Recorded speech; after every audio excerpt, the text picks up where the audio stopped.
Same could be said about tonight. This is not just any grand drive. This is the Indiana State Fair Grand Drive. On behalf of the Umbarger Show Feeds team, we welcome you inside the Coliseum.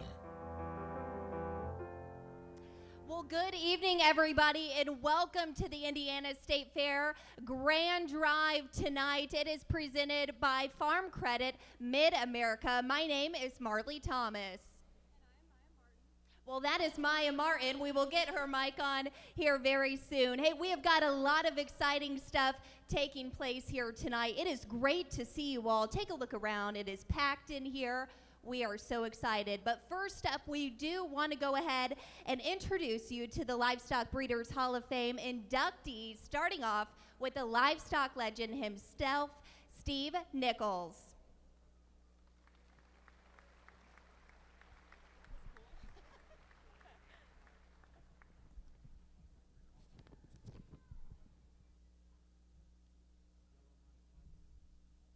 On. There we go. Well, it's certainly a pleasure to be here tonight to welcome 3 new inductees into the Indiana Livestock Breeders Hall of Fame. We'll get right with it. If you'd come on out, our first nominee or first induction is Tom Beckman. Tom Beckman grew up on a diversified farm consisting of row crops and dairy cows in Johnson County near Whiteland, Indiana. He was the oldest of 2 boys, and he was active in 4-H and FFA while attending high school.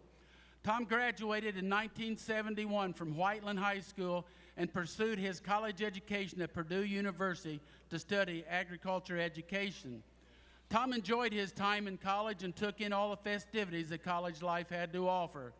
Tom not only received his Bachelor of Science degree, but continued on to receive his master's degree in 1977. His first job out of college was to teach agriculture at Cascade High School in southern Hendricks County. After 1 year at Cascade, he had the opportunity to teach at his home high school in Whiteland, and he taught there 3 years. Tom enjoyed teaching and especially being an FFA advisor. He still volunteers to help coach soils judging for Franklin Community High School in his free time. In August of 1981, Tom joined the staff of Indiana Prairie Farmer, which was based in Indianapolis. They had a staff of Carl Ike, Paul Queck, and Tom, along with a secretary to help run the office. They covered stories about agriculture throughout the great state of Indiana, and their goal was to be a front runner in telling the story about agriculture and what it made to our state. Over time, the office staff started getting smaller and smaller, and in 1999, Tom was the only one left standing, and he moved the office to his hometown near Franklin. If you pick up a copy of the Indiana Prairie Farmer today, you will see that Tom writes the vast majority of all the stories in the magazine. Tom has been a fixture in the agriculture scene for over 30 years and has written stories and covered nearly every county in our state. With Tom's involvement in 4-H and FFA, he takes a key role in explaining the important role of FFA leadership to future success in the members' lives. He does such a good job covering both production agriculture and it's important as well as 4-H activities and their role in the overall agriculture picture of our state. As the general population gets further and further away from its agricultural roots, it takes people like Tom Beckman to keep our history as well as our future in the lives of the minds of his readers. Tom has taken a personal interest in farm safety through his role with the State Farm Safety Council, and he works very closely with the state and local SWCD boards and the NRCS. He's a very big advocate of conservation farming and wants us to take special care of the many resources the good Lord has given us. Tom and his wife Carla have 4 children. Allison, who lives in Atlanta, Georgia, and works for Coca-Cola. Ashley Estes, who lives in Westfield, Indiana, and teaches high school ag through the Indiana School. Daniel, who lives in Noblesville and works for Beck's Hybrids. And Kayla, who also lives in Noblesville and works as a registered dietitian at Selah House. Tom had the honor of coaching all 4 of his kids in soil judging and was able to take all 4 of them to Oklahoma for the National Soils Contest.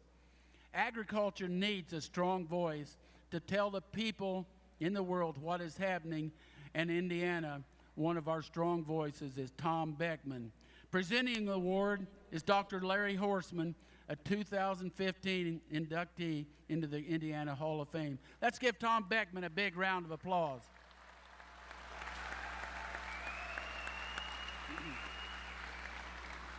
Coming out next, Dr. Donald Orr, Jr. Donald Orr, Jr. is a native of Tipton, Indiana, where he grew up raising and showing Poland China hogs. He received his BS degree from Purdue University in 1967, his MS from Penn State in 1969, and his PhD from Michigan State in 1975. After receiving his PhD, Don began teaching in the Animal Science Department at Texas Tech University in Lubbock, Texas.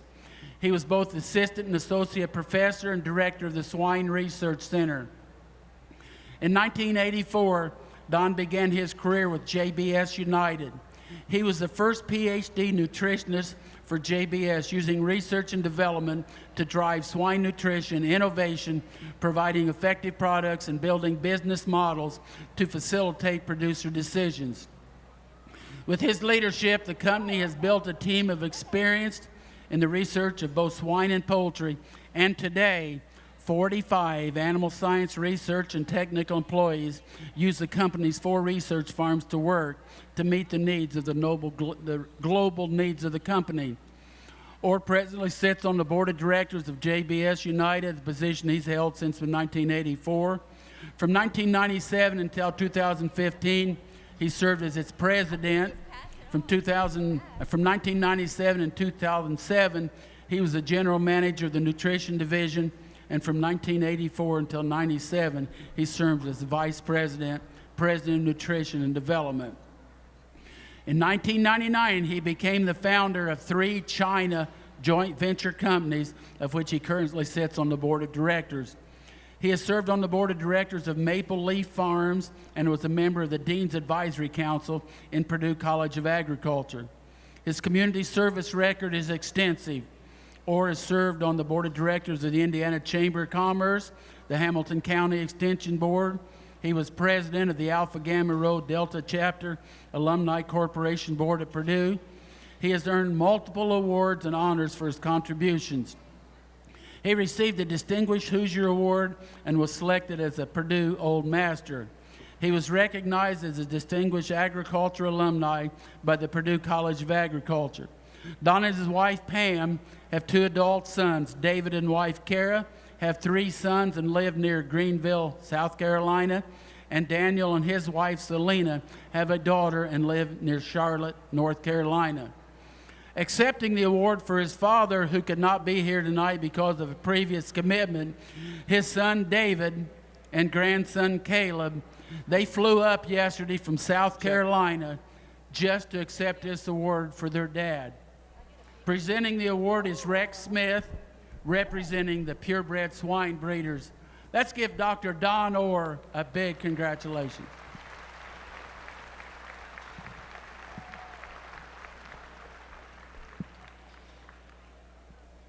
Number 3 for tonight, Scott Trenipool.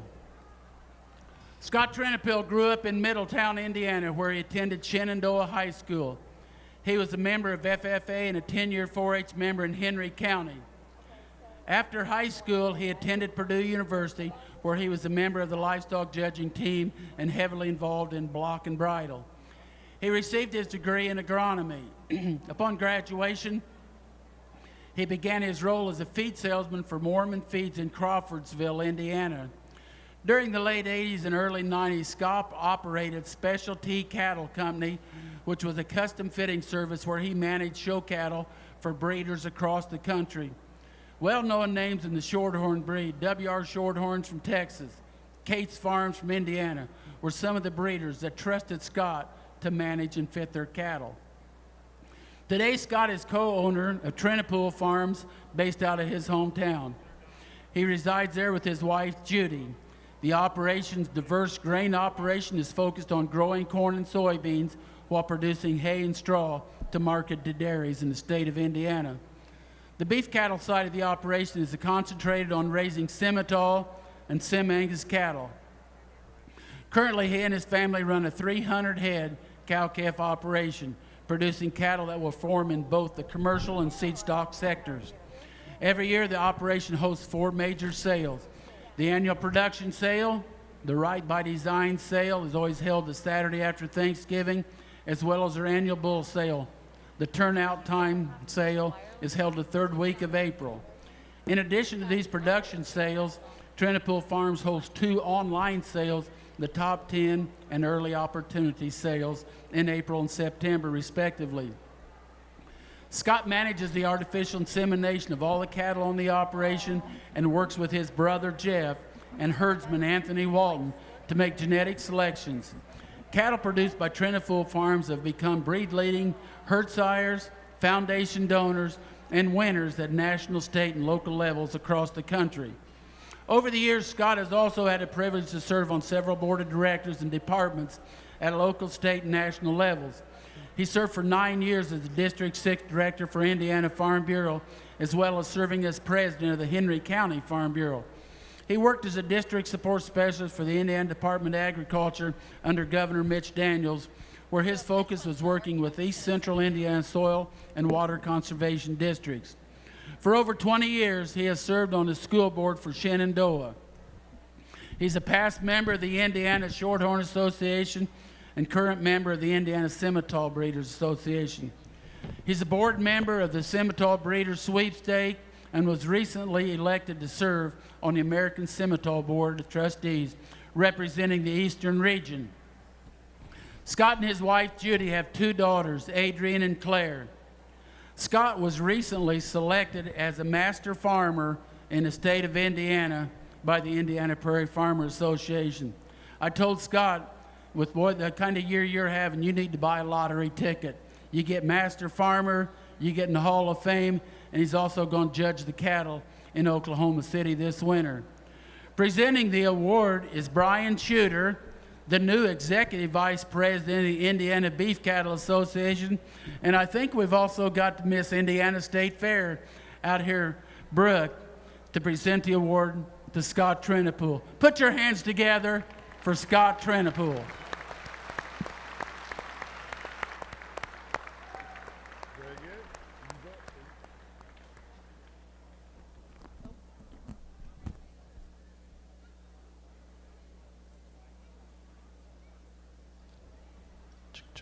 What do you say one more time? We give it up for our brand new Hall of Fame inductees.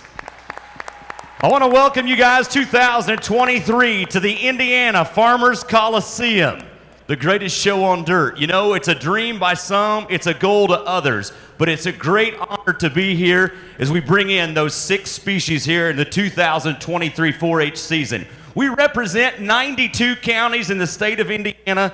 And you know, as I walk onto this dirt, I'm just as proud to be here too. Knowledge in livestock, not a lot, but my name is Aaron Platt. As a rodeo stock contractor and producer, they brought me back after 3 years, and I'm proud to be here. But you know, a lot of energy goes into it, and the energy that we build in this Indiana Farmers Coliseum on this Sunday night is you guys as fans, as our parents, our grandparents, our friends and neighbors that have been behind all of our 4-H'ers that get to walk on this dirt on this Sunday night. So what do you say right now? You guys make a whole bunch of noise. I want to hear from you. And we turn things over to Walton, webcasting at this time.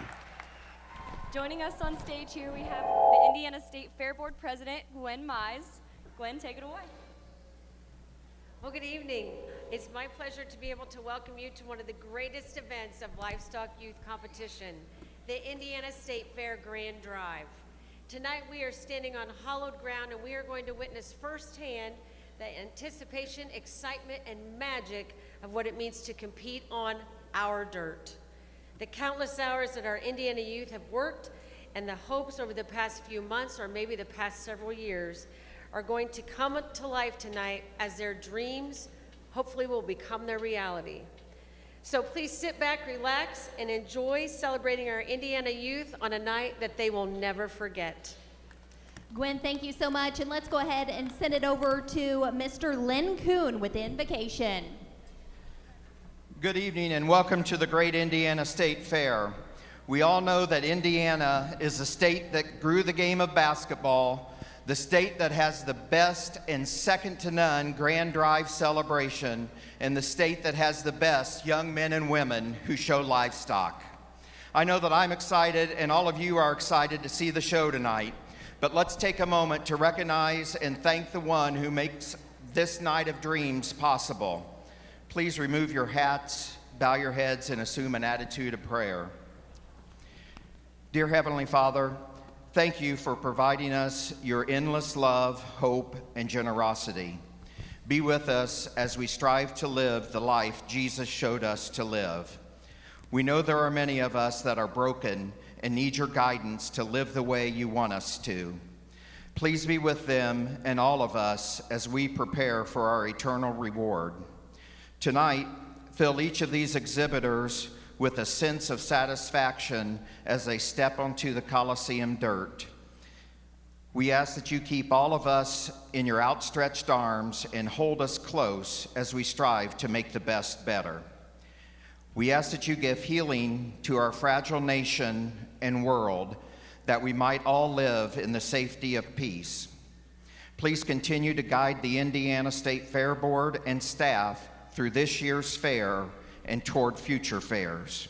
You are our rock and our Redeemer, and we ask for your grace, mercy, and love to comfort us. In your name, amen. Amen. If you could all please stand, remove your hats, and direct your attention to the west end of the arena for the pledges and national anthem. It will be led by Christopher Carroll of Lawrence County and also Alistair Elliott of Clark County. They will be leading the pledges today. I pledge allegiance to the flag of the United States of America and to the republic for which it stands, one nation, under God, indivisible, with liberty and justice for all. I pledge my head to clearer thinking, my heart to greater loyalty, my hands to larger service, and my health to better living, for my club, my community, my country, and my world.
This during the intro.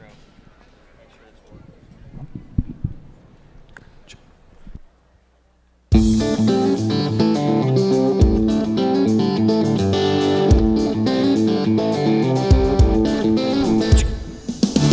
Farm Credit supported youth and agriculture for 30 plus years, and we believe there's really no better way to support the future of rural communities by supporting the next generation and supporting shows such as the State Fair, programs such as 4-H and FFA do just that. Seeing the kids Nowadays, taking their projects to the fair and working on them tirelessly day and night to make sure that their project can be successful is inspiring to me, seeing that I was once in their shoes and knowing that I could potentially make a difference in their lives by furthering my career and making sure that they have a voice is very inspiring, and I feel refreshed still seeing the amount of youth here today. You won't find better people anywhere in the country. I mean, everybody is just like one big family, just a great group of great people, and really and truly I think, you know, the cattle are just a tool that we all use to help raise our kids. Both my girls grew up doing this, and they know that some days you can do your best and do the very best you can at whatever it is you're doing, and you're still not going to win. Work ethic and the discipline and the dedication that it takes to be successful, all those things carry over into whatever field kids choose to do. My son Zach, he comes up here each year to show his cattle, and we've been to several community fairs and local county fairs, so this is kind of the summit for them and for everybody to come to bring their finished product and to kind of have the best of the best here at the state fair. One of the best things about the state fair is getting to meet up with friends at shows and having fun doing it. It's very hard sometimes to get them ready, washed, trained to walk correctly and set up correctly. You know, to come in and to support these young people, that's just a huge deal to them, and it's very much a respect and pride and privilege for Farm Credit to be there as a sole sponsor to support our next generation and our youth.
You have it, ladies and gentlemen, presented by the Farm Credit Mid-America, right here in the Indiana Farmers Coliseum. You guys as our fans, you guys as our positive energy, the greatest show on dirt. We go to that West End as we meet the kids representing those 92 counties in Indiana and our 6 species. We kick it off right now. Let's meet the one representing the market barrows.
Right there's all of our individuals representing our market barrows. But now we take you back to that west end of the livestock pen. Let's say hello to our individuals, the ones that represent the dairy steers here tonight. Get your hands up. Get your hands up.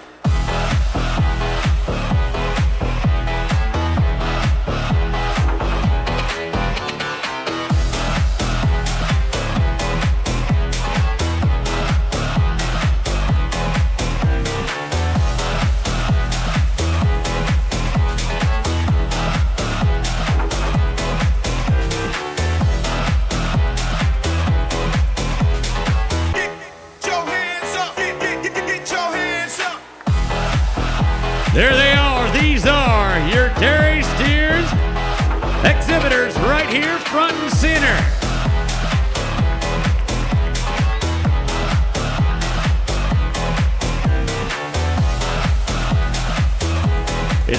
As serious can be, our dairy steers exhibitors. But now, back down to that west end. We want to meet the ones that represent the woolies, the bullies, our market lambs. Ladies and gentlemen, boys and girls, let's hear it for these guys.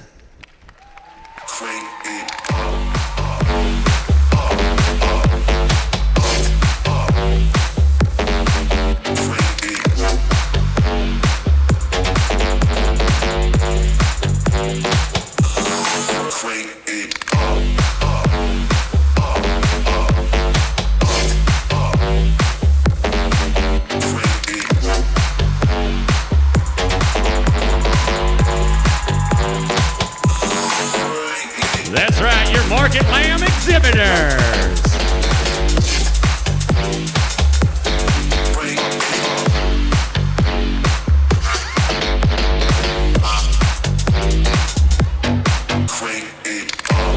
And fun along as we're filling this arena. We're making it to the dirt and we're filling up the pen really, really fast. We want to introduce to you the ones that represent the meat goats here tonight, as well as the meat goat weathers, followed by the meat goat weather dams.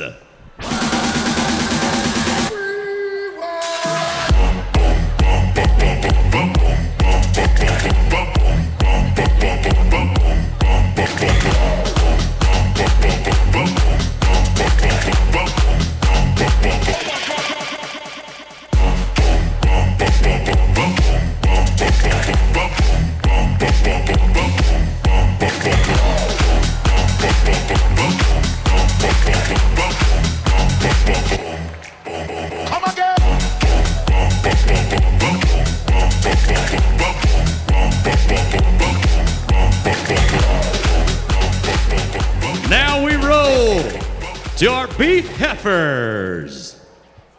Our exhibitors right here, front and center. Let's go.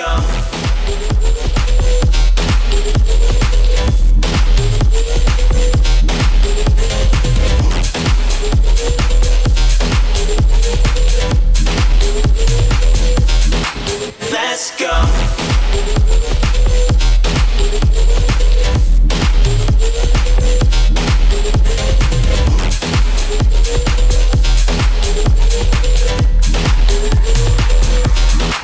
Let's go.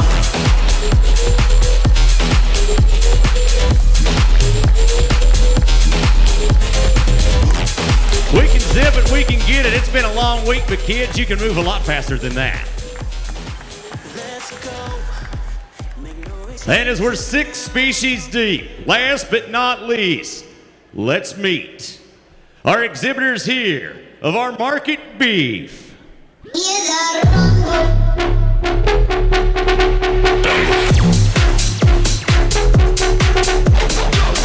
listen, you hear that? Killers in the jungle. Killers in the jungle.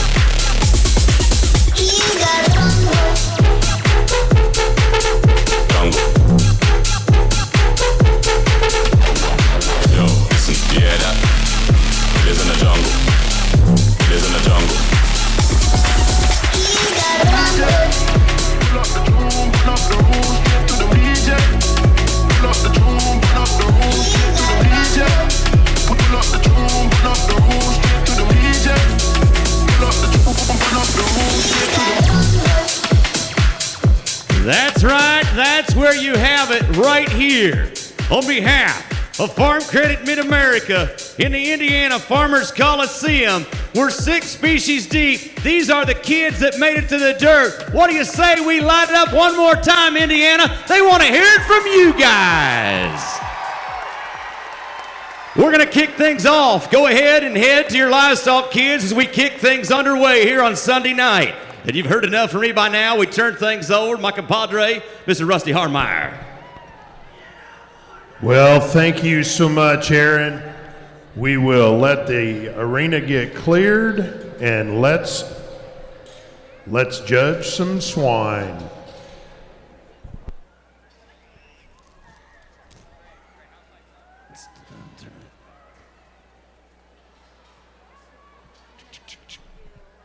That's right. We bring in first our market barrows here to get things started. Bringing in those market barrows.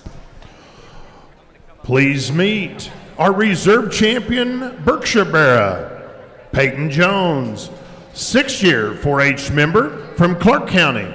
Peyton's the daughter of Brian and Emily Jones. She is also involved in the beef and child development projects. Her future plans include Purdue University and majoring in agribusiness. Your reserve champion Chester White Barrow exhibitor, Miss Johnny Ann McDonald, 7-year 4-H member from Randolph County. Johnny Ann's the daughter of Luke and Kaylee McDonald and Matt and Julie Berger. She is involved in swine and sheep. Her future plans include attending Oklahoma State University to major in agribusiness. Go Pokes. Your reserve champion, 1, 2, 3, Crossbred 1, 2, 3. Barrow. Let's meet Brody Everhart, 6-year 4-H member from Madison County. Brody's the son of Blake and Ashley Everhart. He is involved in the swine and beef cattle projects. His future plans include Purdue University, working in ag and raising show pigs. Your reserve champion Duroc Barrow exhibitor, please meet Keegan Shively, 7-year 4-H member from Hamilton County. Keegan's the son of Matt and Bobby Shively. He is involved in the swine project only. His future plans include studying animal nutrition.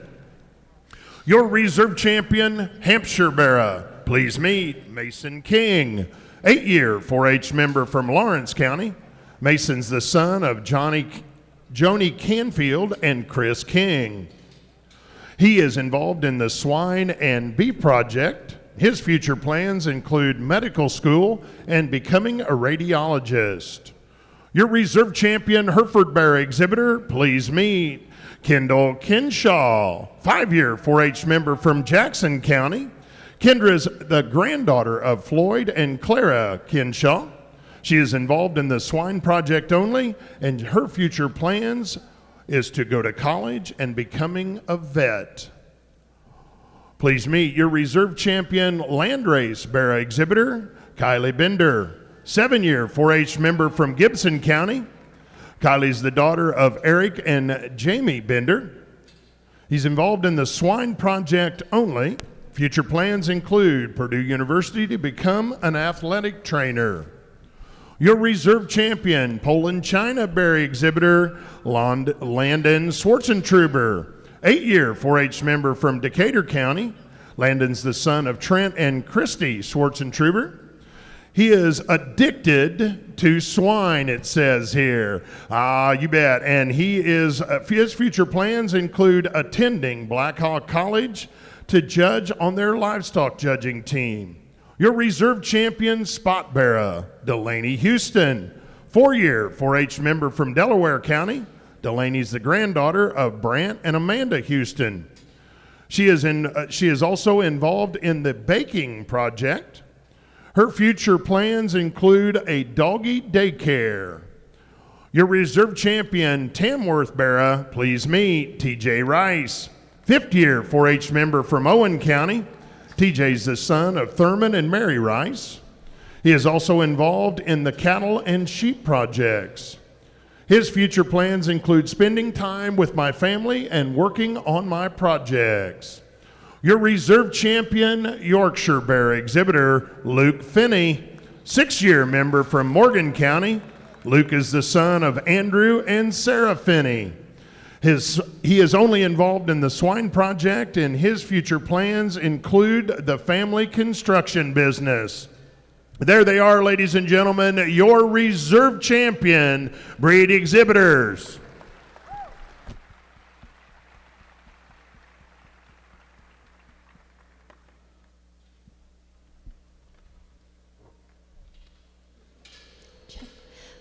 Thank you so much. And turning our attention here to the stage, we have got the liaison to the swine barn joining us here now.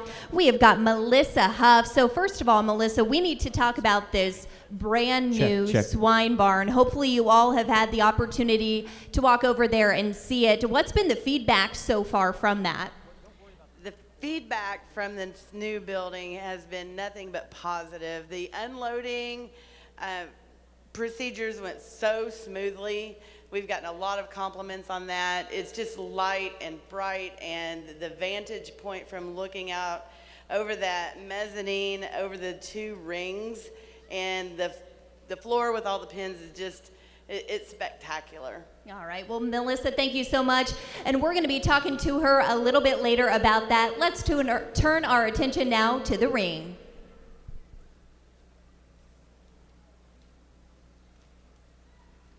Before we do that, let's introduce our breed queens. We have our purebred queen, Cadence Immenheiser. Your Berkshire queen, Isabella Wallace. Your Chester White queen, Candace Immenheiser. Duroc queen, Morgan Pearson.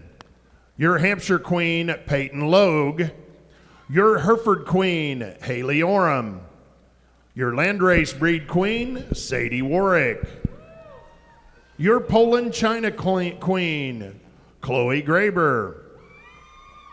Your Spot queen, Mackenzie Smith.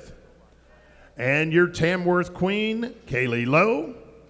And your Yorkshire queen, Carla Leitch.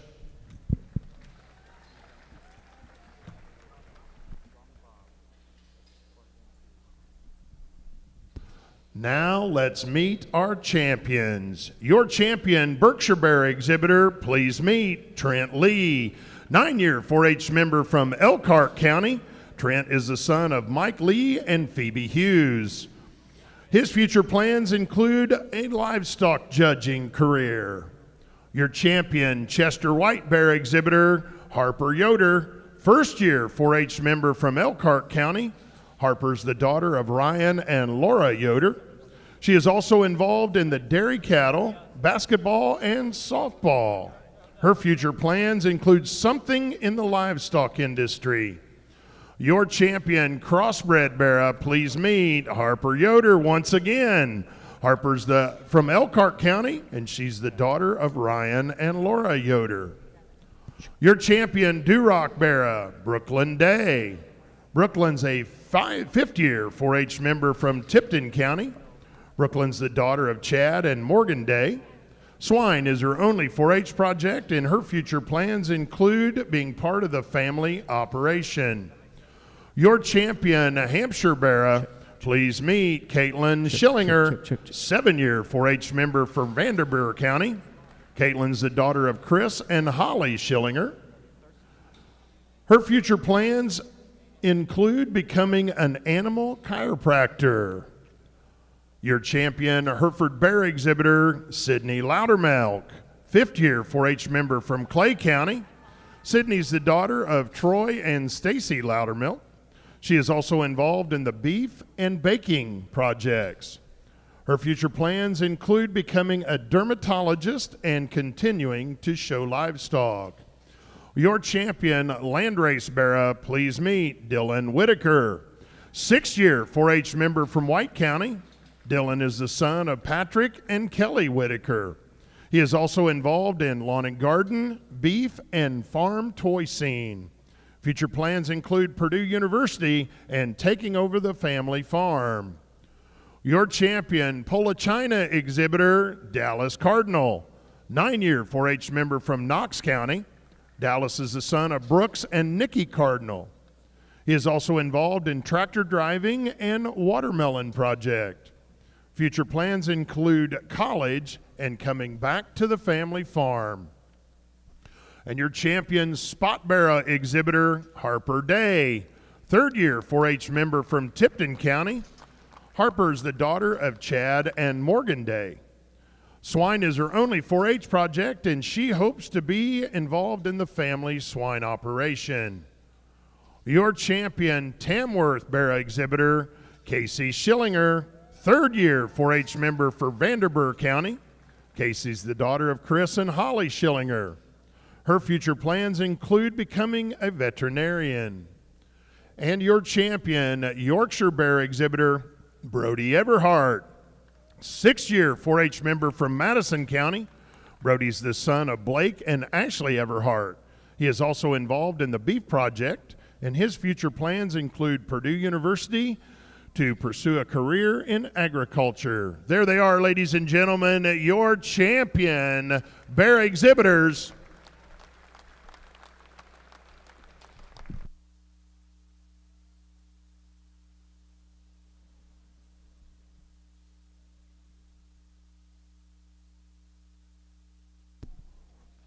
Let's meet our swine judges. Two gentlemen that have certainly earned their keep the last couple days in judging all the swine projects throughout the state fair.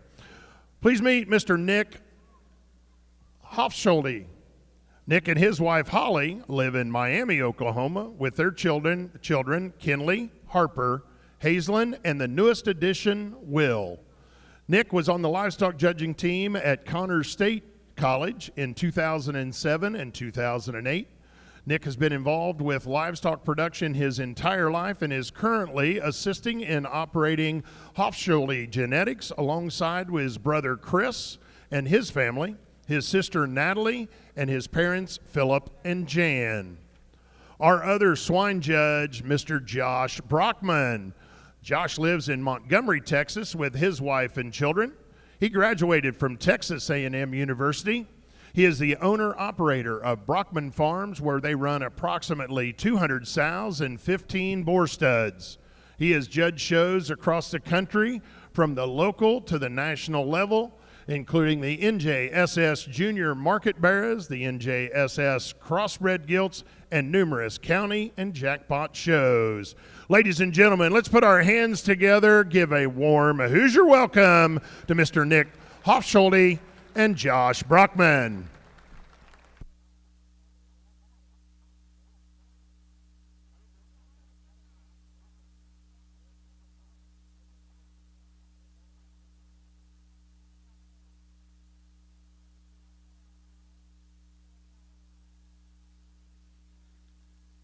Kids, if y'all want to just sit tight there for just a minute and post those things up, because it's, wow, is about the only word that keeps coming to my mind is how incredible just standing out here is. And it has absolutely nothing to do with me and a whole lot to do with y'all. But if you kiddos that are out here right now, just start there, and you probably already have, but look all the way around this deal.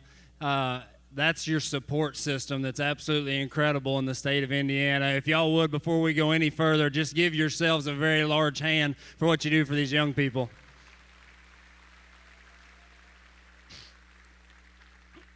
You know, you get me and sit on a big stage, and before I go any further, I've got to thank my crew at home, because without Connor, Michael, Billy, Jane, all of our staff, everyone there, Carrie, the kids, the whole nine, our deal does not ever function. It doesn't work.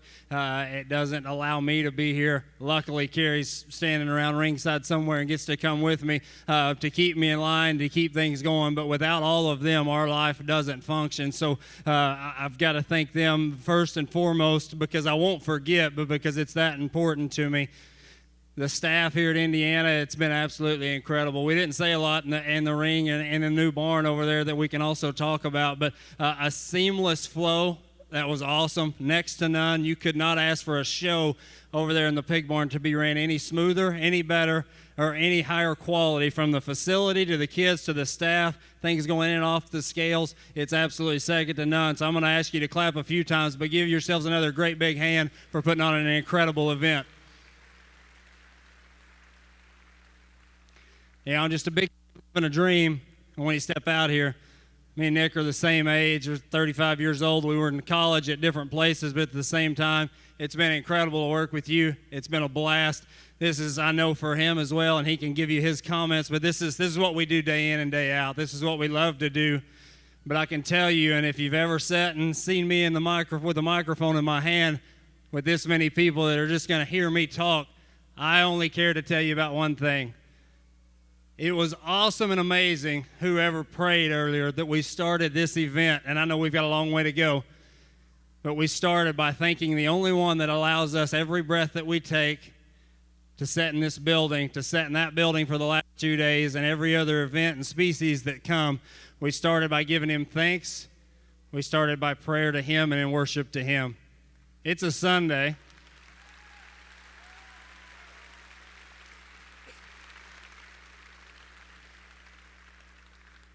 It is a Sunday, and even if it was Monday, Tuesday, Wednesday, Thursday, or Friday, everything we do is in worship to him or rebellion to him.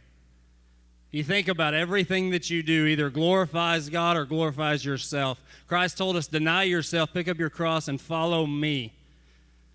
This event, this industry, this competition, this thing that we get to do, he has blessed us with. Indiana, he has blessed y'all with this amazing group here, this facility, the brand new one that Nick and I got to work through, and all these kids the last 2 days. That's a blessing from God above. Take it and use it. We talk that this is an amazing industry that we can teach and grow and train our kids to do ethical things, to do hardworking things, to learn responsibility, and those are all extremely good and extremely right, and we can use that. A gentleman earlier said that, I think it was on the video, that we just use the pigs in this instance, or the cattle, or the sheep, or the goats, to raise our kids. Use them to raise your kids in Christ, to teach them about Christ. How many hours does each of us get to spend with our family in a barn? For the pigs, a few months out of the year with each set. For the cattle, a year. All of that time, how valuable is it when we're all in tune together and in sync as a core family, that you dads, you fathers, you leaders of your household can mold your family, doing something that you enjoy. It doesn't have to be set down in there.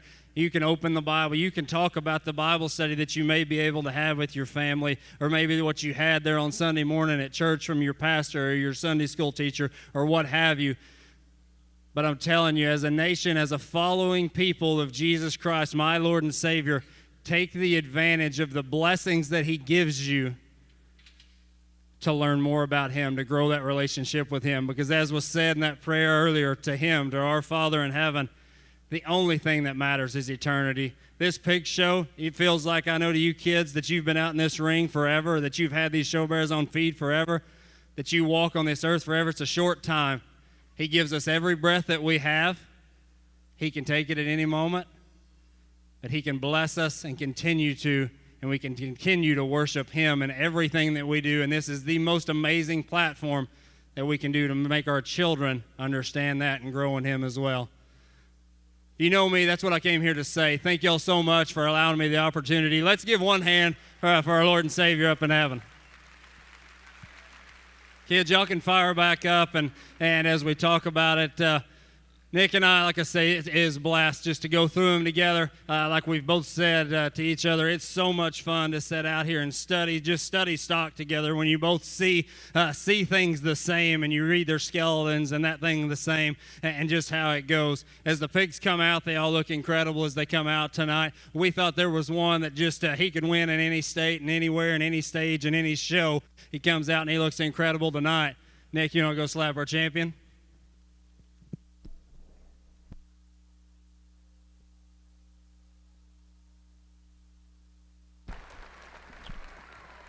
And your grand champion, Market Barra, from your crossbred division. Congratulations, Harper Yoder, Elkhart County. If we could get Brody Everhart to bring in your reserve champion, please. Also, while they're evaluating our reserve champion, I'd like to draw your attention down here to the corner of the show ring. It is my honor to introduce the Robert and Charlotte Waymer Grand Champion Barra Memorial Award. Robert and Charlotte Waymer were both raised in southwestern Indiana on a swine farm. After marrying, they raised their family on Waymer Hampshire Farm in Poseyville, Indiana. Robert and Charlotte were both longtime supporters of the Indiana State Fair, where they ran the swine livestock judging contest for many years. They thoroughly enjoyed watching their kids and grandchildren grow up in the industry. The Robert and Charlotte Waymer Grand Champion Memorial Award is provided by their family, the annual traveling trophy that is presented to acknowledge this distinguished accomplishment of winning Grand Champion Barra at the biggest stage at the Indiana State Fair. Once again, thank you so much to the Waymer family.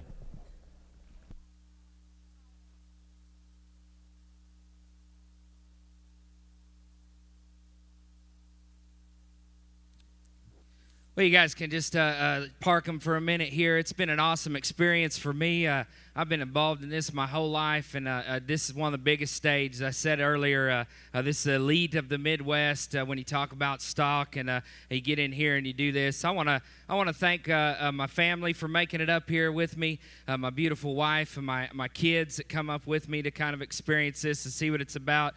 Really appreciate my mom and my dad making it up here with me, and they've been huge supporters, you know, of me and my brother and my sister, and it's just been a big part of how we've been turned out, and they've always steered us in the right direction.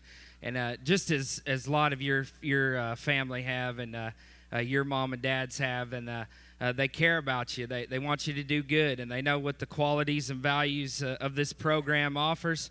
They know what it can do for you, and just like the supporters of your state fair do, and the donors of the state fair. Just like the donors that made this awesome building happen that we got to show in this weekend. Let's give it up and give those guys that made that building that we showed in a big, huge round of applause. The donors and your parents, they're investing in you because they believe in you. And I just want you kids to hear this. They're betting on you to turn out. So don't let them down. Do what they say. Do what they direct you to do.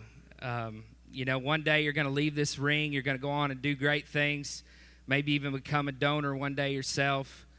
Don't forget these values and these qualities that you've learned in this ring through this game. Give back if you can. Give back to the game that gave you such good things. Back to the hogs. We can fire them up. Just don't forget where you came from and where you learned those values.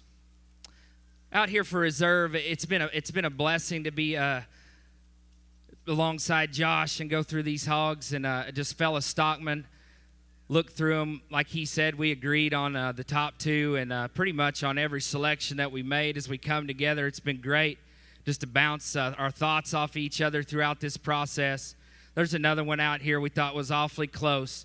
Maybe not as round in his rib and juicy in his chest as our champion, but man, he is an awesome-looking critter that's got shape up high. He's long-hipped. He's got the kind of hind leg we like. Josh, if you would, go ahead and slap our reserve.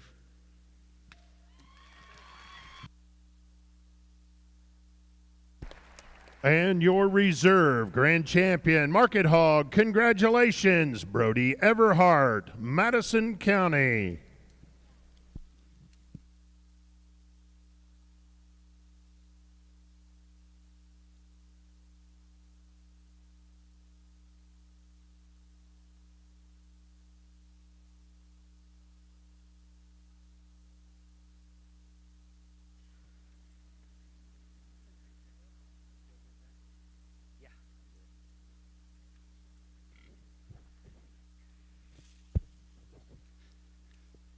Again, we'll jump back here on the mic and talk about a third overall, and you get these breed hogs that come back out from seeing them all yesterday, and again, so much fun, just the freshness and comfort. Get them over here on a good fresh surface as well is just awesome out in the big ring, and you think about just presence and kind and the things that we like. Another one that hit us awfully hard both yesterday. It's going to be your third out.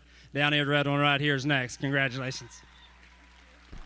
And your third overall champion from your Duroc division, congratulations, Brooklyn Day, Tipton County.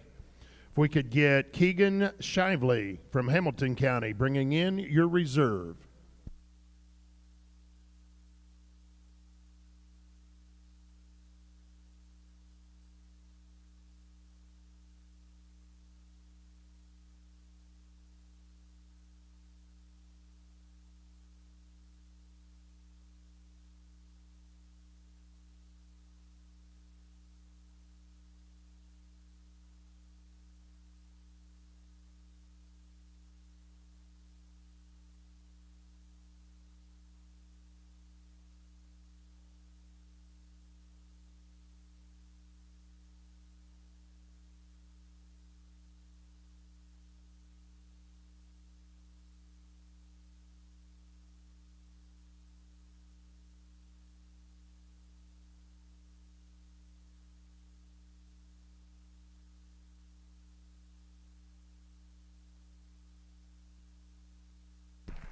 4th overall, from your Berkshire Division, congratulations, Trent Lee of Elkhart County. If we could get Peyton Jones to join the drive, please.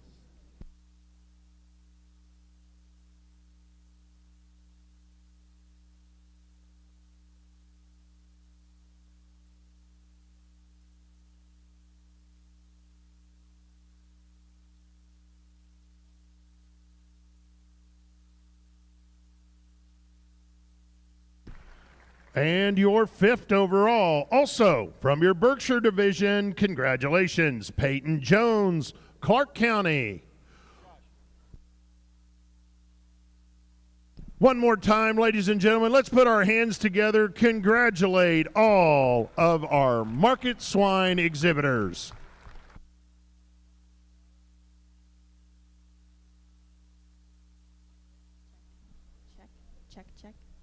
Well, congratulations to all of the kids on making it to the dirt tonight. Can we give them one more round of applause, please? Well, we want to get back to our conversation here real quick with Melissa about this swine barn. I mean, it is absolutely incredible. You said the feedback has been great, right? The feedback has been positive. The excitement on people's faces as they walk into the building for the first time, and that expression of awe is just priceless. Yeah, and for the 4-H members too, I mean, what has the show experience been like for them when they step in the ring there? What's that been like for them? I think it's been long awaited to get this building, under roof and to get these exhibitors in that building. Last year, as everyone knows, they had a show in the cattle barn. They weren't real thrilled with that. So I think this year has just been super exciting that they are finally in this new facility, and it's just amazing. Yeah, and the actual facility, too, is going to be really multi-purpose, too. So expand a little bit on that as well. So the facility is 118,000 square feet on grade level floor area, and when it's not being used for livestock shows, it will be used for track and field. We're actually hosting the NCAA National Champion Track and Field competitions in 2025, and the building is designed to hold a 200-meter track. Wow, that's amazing. And obviously you got that upper level to it as well. So there's a lot of great aspects in that building also. Talk a little bit about what impact that makes here at the Indiana State Fairground with that brand new building. It's a world-class facility that's going to draw a lot of different agriculture shows, track meets. The building is truly multi-purpose. That upper mezzanine area is perfect for livestock shows. The general public tends to gather there, and they can look down on the show floor and see all of the activity without being in the middle of all of it. And I think that's been a plus for the exhibitors and the general public at the fair. Yeah, and the general public too, maybe some people who haven't been over there yet. What would you want them to know? I just want to invite everyone out there to come and see this new facility. We're super proud of it here at the Indiana State Fair. Again, it's a world-class facility. There's none like it in the nation.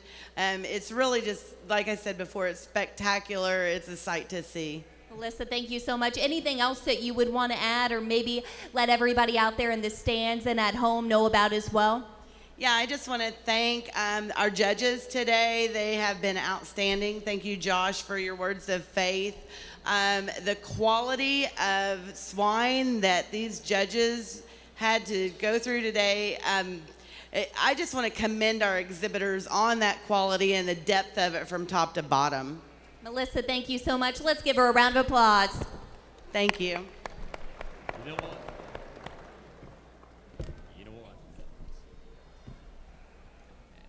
As one more time, let's give it up for all of our swine showmen that come out here, as well as our swine judges doing an excellent job. What do you say you light it up, guys, on behalf of Farm Credit Mid-America here in the Indiana Farmers Coliseum.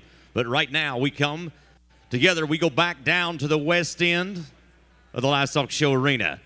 Let's go ahead and bring in those dairy steers.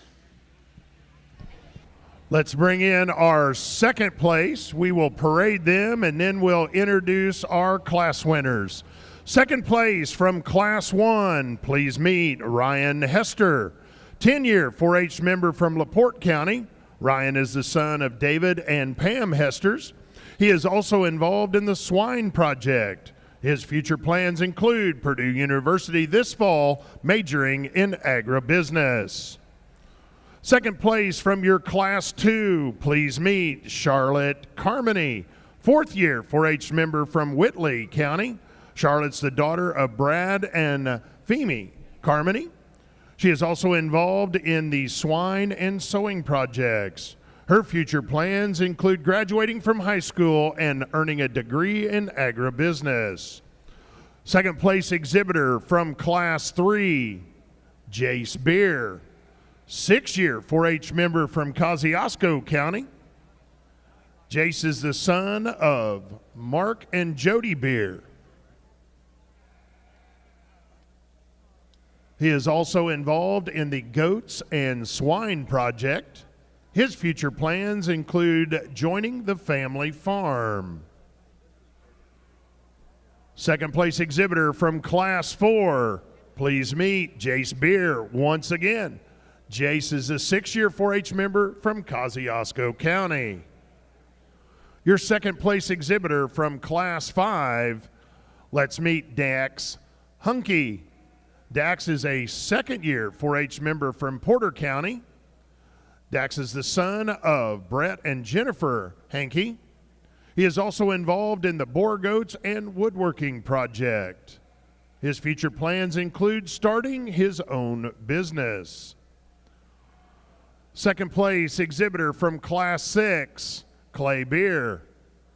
Clay's a 3rd-year 4-H member from Adams County. Clay's the son of Keith and Lindsay Beer. He is also involved in feeder calves and dairy heifers.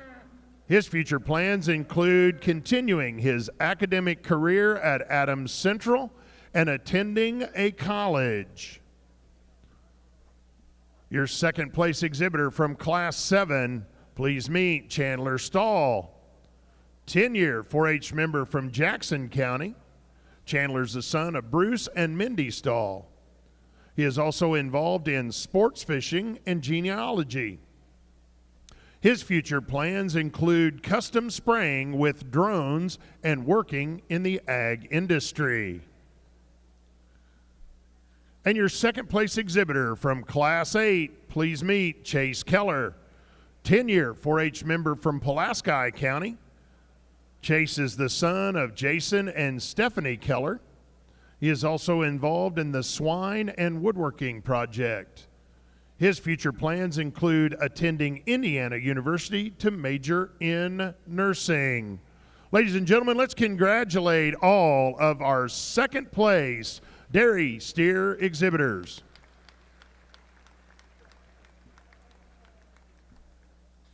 Now let's meet our class winners. First place exhibitor from Class 1, Jackson Bowes. 9-year 4-H member from LaPorte County. Jackson's the son of Amber and Steve Bowes. He is also involved in dairy feeder and beef project. Your first place exhibitor from Class 2, Clay Beer. Once again, Clay's a 3rd-year 4-H member from Adams County.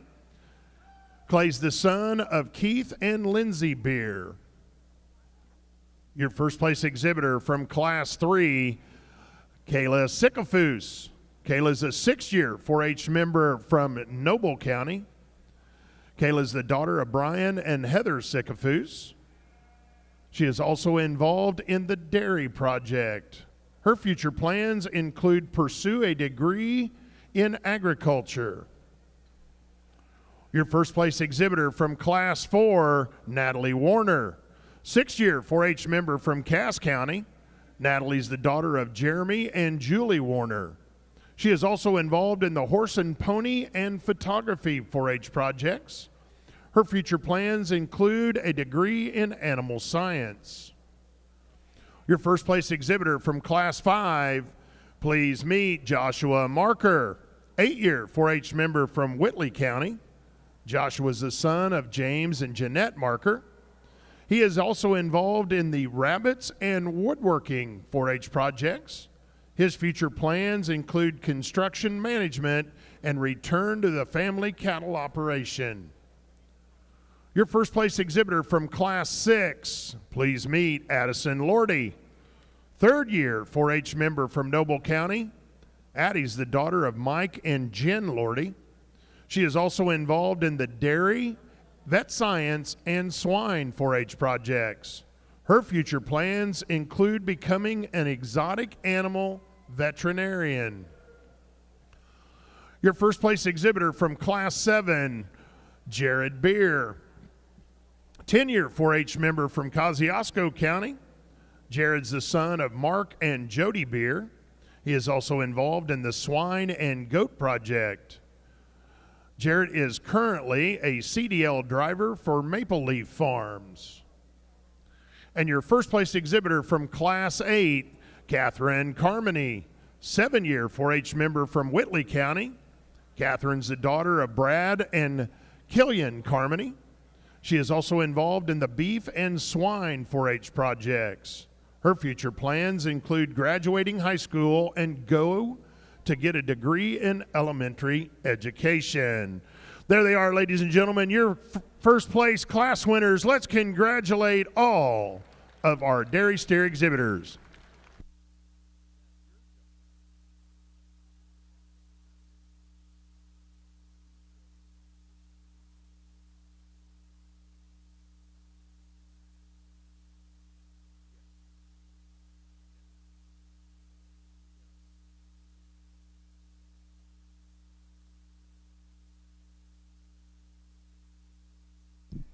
I'd like to take this opportunity and introduce our dairy beef judge.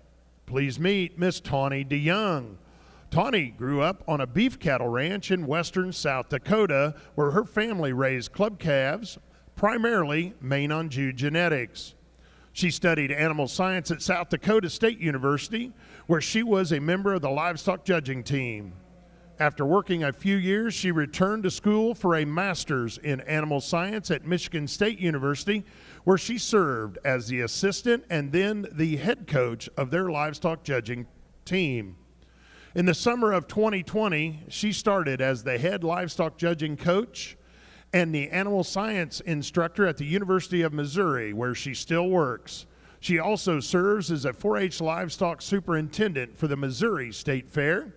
She has judged and officiated numerous shows and judging contests across 18 states at all levels of competition and enjoys providing opportunities for youth to find success in the sport of livestock judging.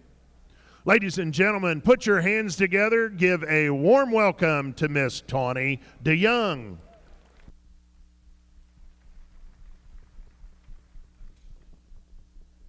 Here with us, we have Mr. Steve Widges with Farm Credit Mid-America. Steve, go ahead and tell us a little bit about yourself and what Farm Credit Mid-America is. All right. Thank you very much. Yes, it's great to be here tonight. Farm Credit Mid-America is the sponsor of the Grand Drive. I have the honor of representing Farm Credit Mid-America here today.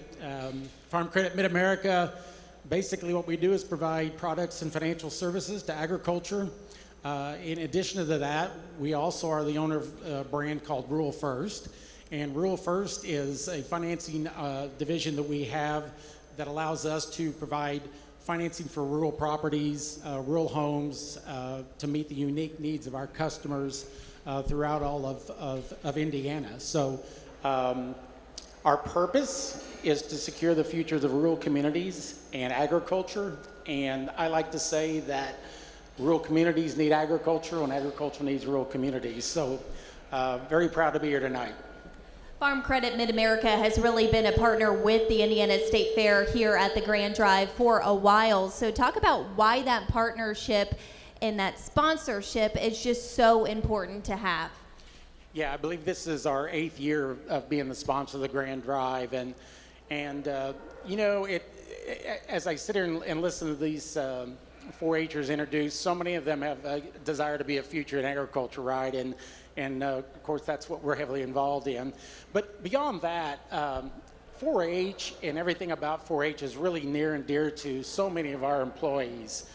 We have a number of employees that are involved in agriculture beyond working for Farm Credit Mid-America, and they have kids that are involved in this. So it really it's really personal. It's really just such a fabric of the rural communities and agriculture. So we're so proud to be a sponsor of it. And being a part of 4-H, teach these young individuals so much about life skills, and we hope that our sponsorship provides them with some techniques, learnings, some of those type of things. Maybe even give them an insight into maybe a career in agriculture. Although I understand in listeners, a lot of them already got figured out, which is great. Well, thank you, Steve, for coming in tonight, and for Farm Credit Mid-America for their sponsorship of this amazing program. Well, we are honored to be here and hope to be doing the same for many years to come. Thanks, Steve. Thank you.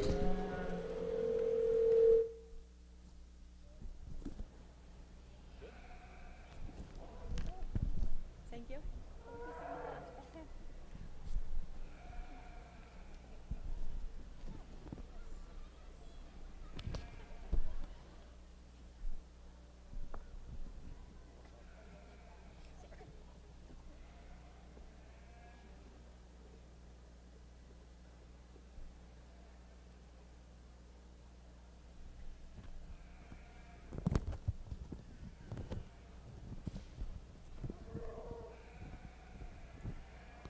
All right, well, I know that we've got a big night ahead of us, so I'll just go ahead and keep my comments brief. But first, I just want to thank you guys for the invite to come out. I'm extremely humbled and really honored by every single opportunity that I get to work with the awesome kids in our industry. And I just want to thank you for allowing me to spend some time with your youth out here, because they've been pretty spectacular the last couple of days. So I was praying about what I would say when I got out here, praying about working with these kids for the last several days, and praying about just making sure that my impact on these kids is positive from top to bottom, and it's what the Lord wants from me in this experience. So I just kind of come down to a couple of things that I just wanted to highlight for these kids. So 2 things. First is really think about and thank the people that invest time into you. I don't know about you guys ringside. I'm guessing most, if not all of you guys, are kind of like me in that the one thing I constantly find myself short of is time, right? And all the people in our industry, we're all so busy, and all these kids are so busy with between their livestock and the other activities and work and family and school that they could choose to be involved in. And I'm just with the people that spend all of their time and energy and effort between teachers at school and coaches in sports, and your project leaders in 4-H, all the parents and family members that encourage you and haul you to shows and take time to invest in you, not only through your projects, but you personally. Please remember to thank all those people that choose to invest time in you.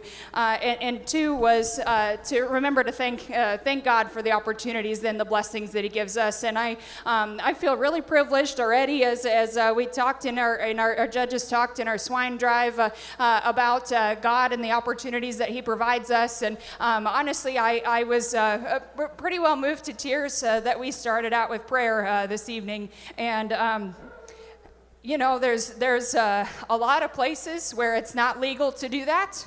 And there are even fewer places where it's socially acceptable to do that. And I, let alone on a stage like this, in somewhere that is involved with a state government, honestly, is really, really cool that we get to do that.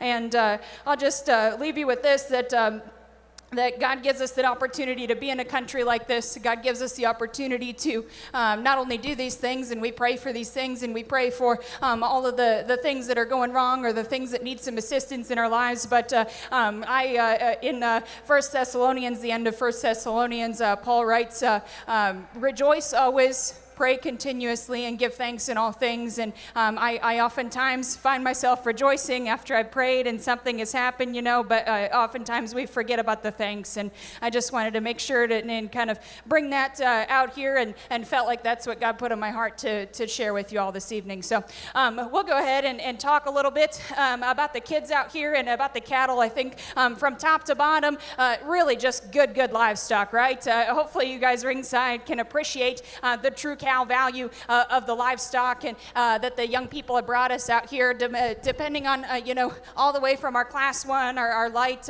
weight, all the way to class 8 with our heavy cattle, that these really do represent the beef cattle industry and have a place in a market within that industry. And I really appreciate all these kids for their time and their effort.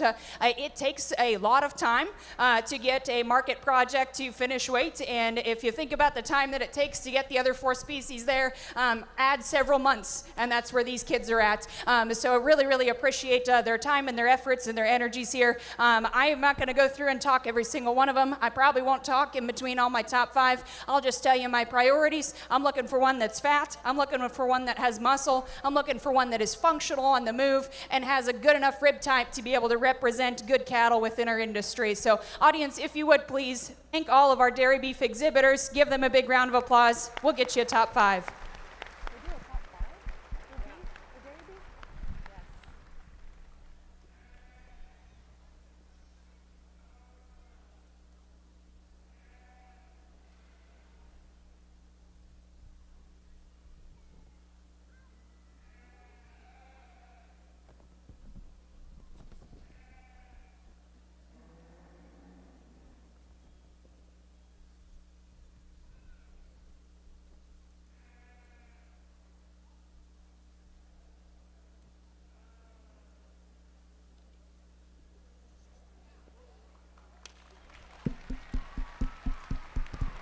And your grand champion dairy steer from Class 5, congratulations, Joshua Marker, Whitley County. We need Dax Hunky. Bring in your second place cap, please.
And your reserve grand champion dairy steer from Class 4, congratulations, Natalie Warner of Cass County.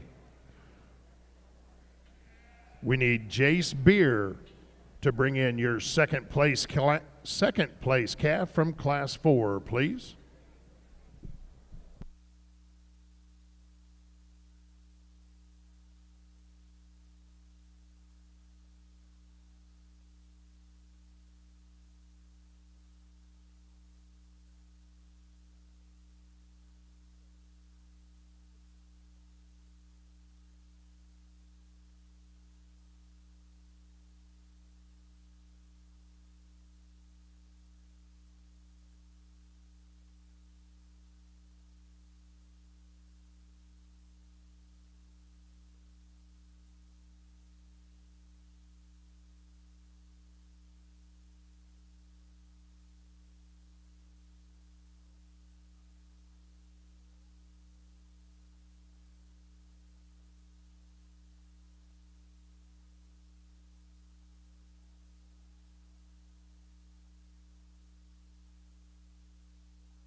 And your third overall, Jace Beer from Class 4, Kosciuszko County.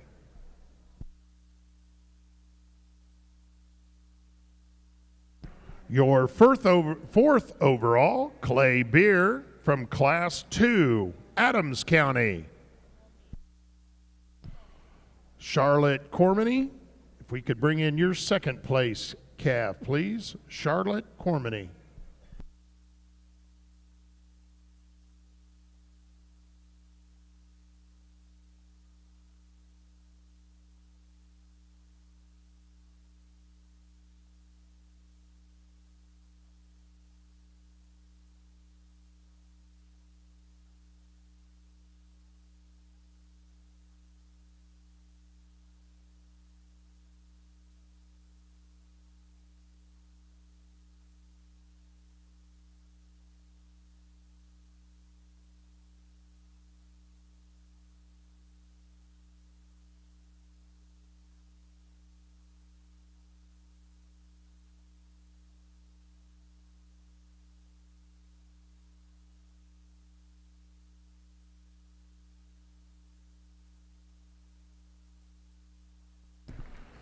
And your fifth overall from Class 3, congratulations, Kyla Sycophus of Noble County.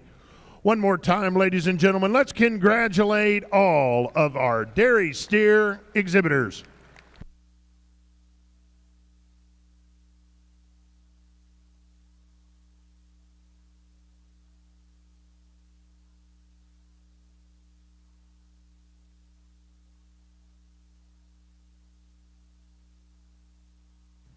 One more time, Indiana. What do you say you pay off all these exhibitors?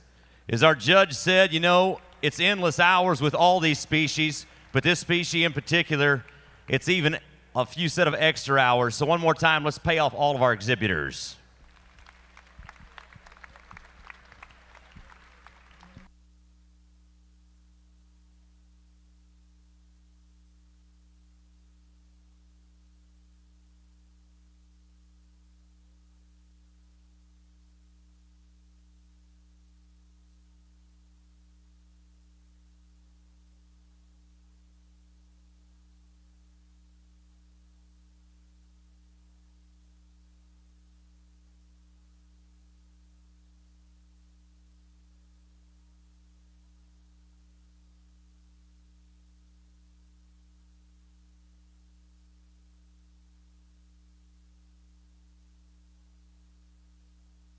Dairy steer exhibitors make it the way out one more time.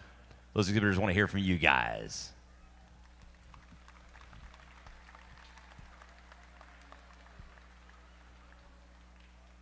Now we go to the east end of the show ring to bring in our Market Lamb project. All of our Market Lambs. Let's meet our reserve champion, Blackface Cross. Zach Tressler, 8-year 4-H member from Rush County. Zach is the son of Kyle and Annie Tressler. His future plans include Purdue University and majoring in engineering. Your reserve champion, Whiteface Cross, please meet Riley McGee, 7-year 4-H member from Tippecanoe County. Riley's the daughter of Heath and Sarah McGee. Her future plans include Purdue University to study anesthesiology. Your reserve champion, Border Cheviot exhibitor, Emily Viger, 8-year 4-H member from Fulton County. Emily's the daughter of Steve and Tammy Viger. She is also involved in goats, beef, and dairy. Her future plans include college for agribusiness. And your reserve champion, North Country Cheviot exhibitor, please meet Cole Jester, 10-year 4-H member from Randolph County. Cole is the son of Scott and Jamie Jester. He is involved in the beef project and boar goats. His future plans include owning his own bovine reproduction facility. Your reserve champion, AOB exhibitor, Tegan Horney, Fourth year 4-H member from Hamilton County, Tegan is the daughter of AJ and Katie Horney. She is also involved in dairy and swine. Her future plans include Purdue University. And your reserve champion, Texel exhibitor, Alexis Cook. 6-year 4-H member from Franklin County. Alexis is the daughter of Nick and Stacy Cook. She is also involved in goats and sewing. Future plans include acquiring a degree in animal science from Purdue University. Your reserve champion, Tunis exhibitor, Nathan Everhart, 9-year 4-H member from Shelby County. Nathan is the son of Ted and Jennifer Everhart. He just shows sheep. His future plans include helping with the family farming operation. Your reserve champion, Monadale exhibitor, Kaysen Shepard, 3rd-year 4-H member from Kosciuszko County. Kaysen's the son of Jason and Melissa Shepard. He only shows sheep, and his future plans include becoming a veterinarian. Your reserve champion, Oxford exhibitor, Case Williams, 7-year 4-H member from White County.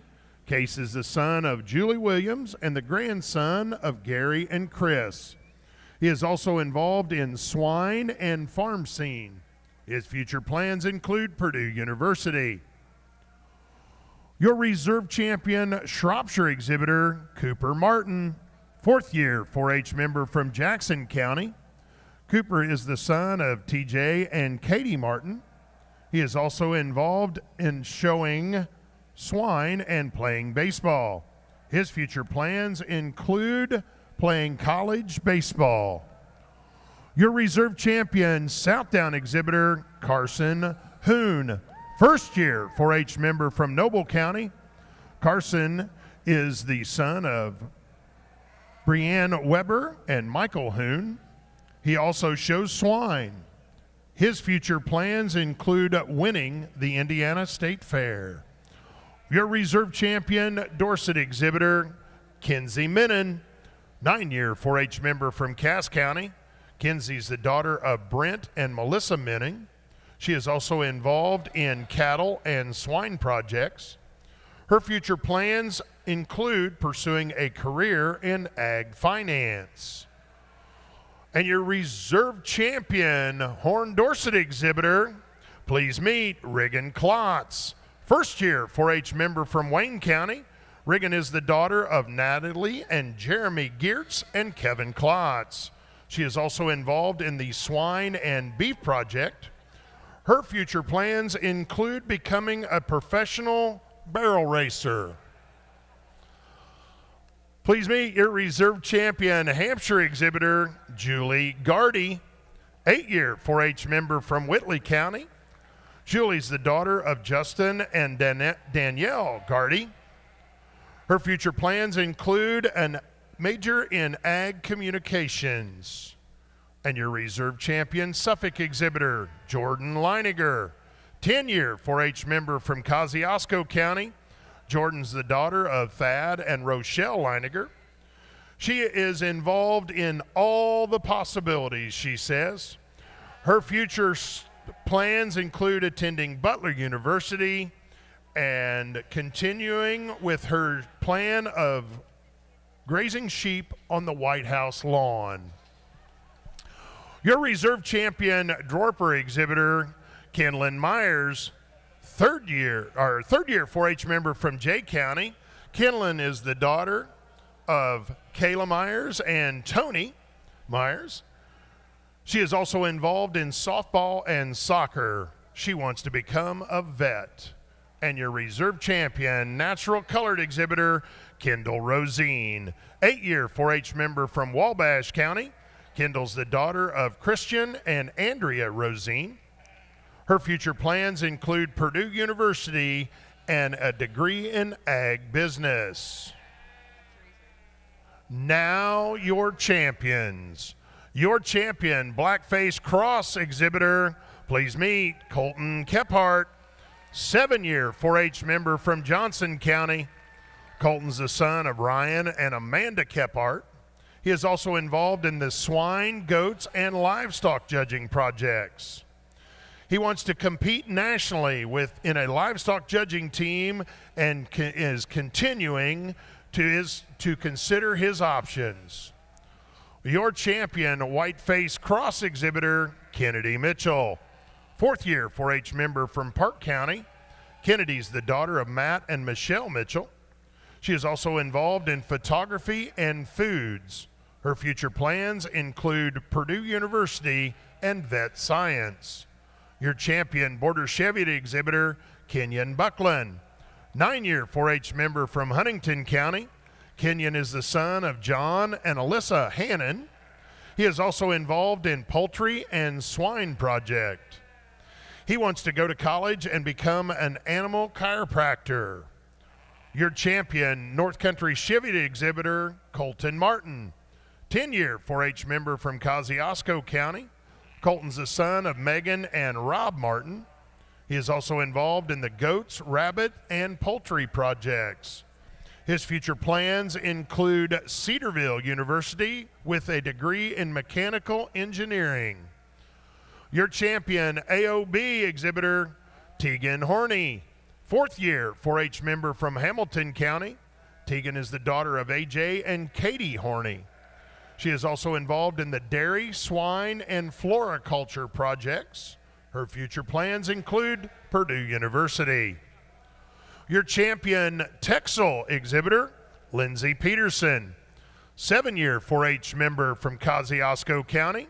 Lindsay's the daughter of Mike and Sarah Peterson. She is also involved in the swine, beef, and scrapbooking projects. Her future plans include becoming a vet tech. Your champion Tunis exhibitor, Bryson Shepard. 8-year 4-H member from Kosciuszko County. Bryson is the son of Jason and Melissa Shepard. His future plans include playing college baseball. Your champion Monadale exhibitor, Elena Allen. 7-year 4-H member from Posey County. Elena is the daughter of Matt and Heather Allen. She is also involved in photography and recycling. Her future plans include playing collegiate softball. Your champion Oxford exhibitor, Jordan Leiniger, 10-year 4-H member from Kosciuszko County. Jordan's the daughter of Thad and Rochelle Leiniger. Your champion Shropshire exhibitor, Caitlin Hockmeyer, 4th year 4-H member from Allen County. Caitlin's the daughter of Chad and Jill Hockmeyer. She is also involved in the cattle and goat project. She wants to continue showing livestock. Your champion Southdown exhibitor, Jacob Thompson. 4th year 4-H member from Boone County. Jacob's the son of Tad and Amanda Thompson. He is also involved in shooting sports and leather work. He wants to continue showing sheep and finish middle school. Your champion Dorset exhibitor, Landon Bewley. 7-year 4-H member from Kosciuszko County. Landon's the son of Trent and Katie Ayers and Caleb Bewley. He is also involved in the swine project. He wants to pursue an education in the field of agriculture.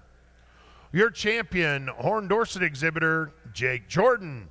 3rd year 4-H member from Hancock County. Jake is the son of John and Heather Jordan. His future plans include playing football at LSU University. Your champion Hampshire exhibitor, Thomas Thompson.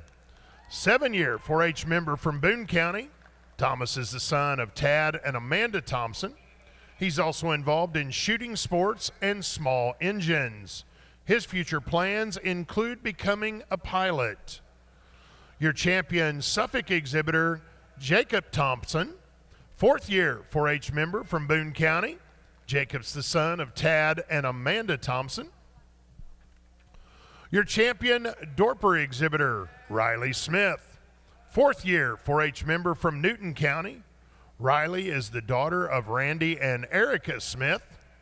She is also involved in the swine and floriculture project. Her future plans include raising sheep and farming with my dad. And your champion, natural colored market lamb, please meet Cheney Tennant, 10-year 4-H member from Wabash County.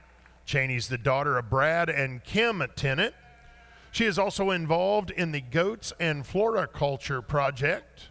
Her future plans include continuing my education and owning my own floral shop. There they are, ladies and gentlemen. Let's put our hands together and congratulate all of our Market Lamb champions and reserve champion exhibitors.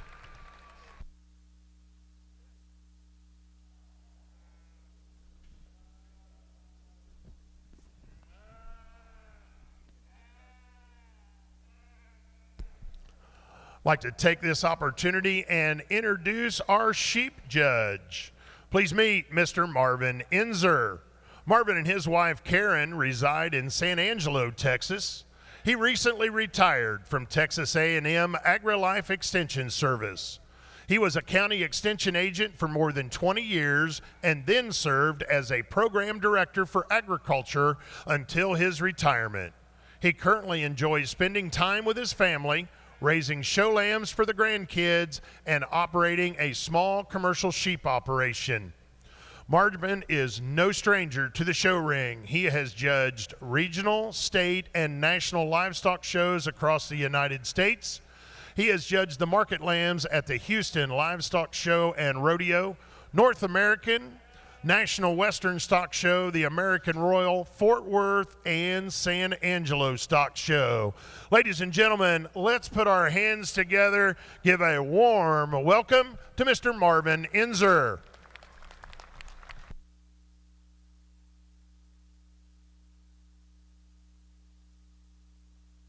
Well, representing the sheep barn here tonight is Gwen Mai. She joins us here on stage just to talk about how the week has been going, how the show's been going over in the sheep barn so far. Well, the week's been going great, and yesterday in the sheep barn we started with 296 exhibitors who throughout the course of the day showed 562 market lambs. It was a wonderful day, and we have excellent examples of great stock out here in front of us tonight. Well, Gwen, what goes into putting on a show, and who helps you get it done? Well, to say that it takes a village would be an understatement. It takes an incredible village of people, and it starts at the ground level, and I would certainly like to take this opportunity to thank our barn superintendent for the lamb show, Cindy Cunningham, our show manager, Amy Rumslag, the barn crew, the ladies in the office, all the barn staff, the barn girls and boys who are willing to sweep every night and clean up, the folks that come in and take care of the trash. It takes a village, and my village is great. I always think it's important, too, to get your feedback on, you've seen these 4-H members work so hard, and here they are on the dirt tonight. What is your advice, and what would you like to tell these showers out here tonight in the arena? Well, they're very busy right now, but at some point I would like to say to all of them, if they just had just a second to take just a moment and look up in those stands at all the people who are here tonight and all the people that are on the floor on both ends, because they're strictly here to see these kids do what they love to do. And what a wonderful support system that really, truly is. Another thing I would tell them is to go home and thank their mom and dad and all the other people who have helped them get here tonight. Again, they have their own village of supporters that help them get to this point. And if you look around, these sheep look amazing. Their hides are great. Their legs look wonderful. That wool doesn't come without many, many hours of care. And also, they themselves should take their hats off and congratulate themselves on how hard they work. It is really tough work to show lambs. There is no show stick. There is no whip. It's just you and your animal and a whole lot of muscle keeping them in place. All right, Gwen, thank you so much. It's the greatest show on dirt for sure. Thank you so much, Gwen.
Well, I'll try to keep it short, but I still got a few comments to make. First of all, I just want to say thank you. It's always an honor to be asked to be in the ring with these young people at any show, at any stage. It's obviously a big honor to come to Indiana State Fair. You got a great reputation that you've earned with great people, great kids, and obviously great livestock as well. So that makes it fun, and it's truly an honor for me to be here. I want to say that it's also, I've been blessed to be here tonight because we've had young people that's judging that was very comfortable in sharing their faith. We were talking about that with other judges, you know, something that's not always been something easy for us to do. In this room tonight, it's been easy, and I really appreciate being in a place where I could be blessed with the comments that's been made. I'd say that I want to thank Rusty and his crew on the announcer stand have done a great job, and I want to thank Dan, Carol, and Justin for all their work and all their helpers during the Lamb Show. It was a long day yesterday. They did a great job. We didn't have to wait for the next class. They were waiting on me, if anything, and so I really appreciate all the work they do. I challenged them over there at the end of the show as to this program, what it can do. This program is built to develop kids, to develop youth, to make them adults that are really productive and got things in the right perspective and prioritizing things right. And this thing is set up to do that, and I just challenged them a little bit on making sure that we use it for that purpose. I would like to add a couple things. I want to commend the fair here and all the people, the leadership, for what you're getting done in support of these youth. And one example, just one for tonight, is I'm in a lot of states and a lot of rooms where we talk about whether we need to condense, do away with this breed, do these different things. In Indiana, you have a lot of breeds. You haven't talked about let's eliminate down to fewer and fewer, where we have less winners, less blue ribbons, less kids involved. You find a way to make this happen, and I want to commend you for it.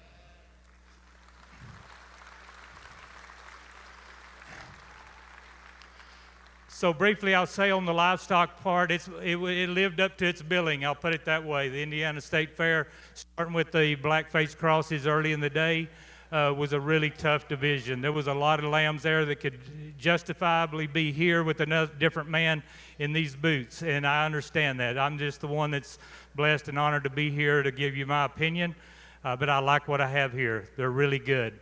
And we go down through here all the way to the last breed in the naturals. At the end of the day, I was very impressed with the quality we found in the last breed of the day. I'm not going to talk them all. I'm just going to say in general, I found what I was looking for is something that's structurally right, that's got enough structure to them, bone work and width of skeleton, and they got enough muscle to balance to that skeleton. They got a quality carcass that's in the right range and condition. There's varied amounts in there, but I try to not use them too fat, as you know. At the same time, I understand they need to be fresh enough and have enough for that process as well. So I try to not chase a trend or chase one trait. I like the completeness I have. When you see them walk out here on good feet and legs, we got muscle, we got the show look. I'm pleased with them. Let's give all these young people a nice hand, and we'll start naming champions.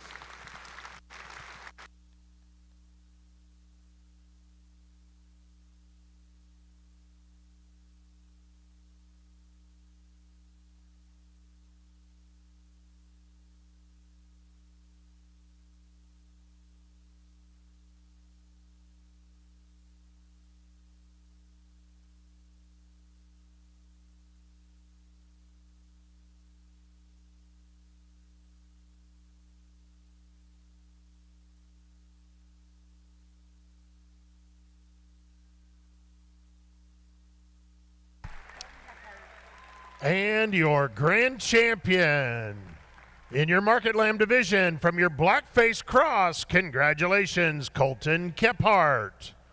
If Johnson County, if we could get Zach Tressler to move to the front line, please.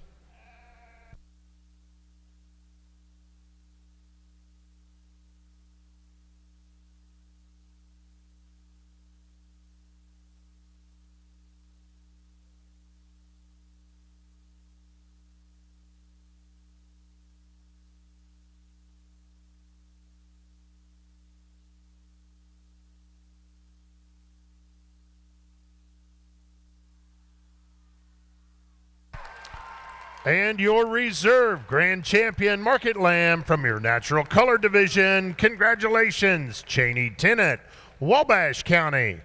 If we could get Kendall Rosine to move to the front lineup.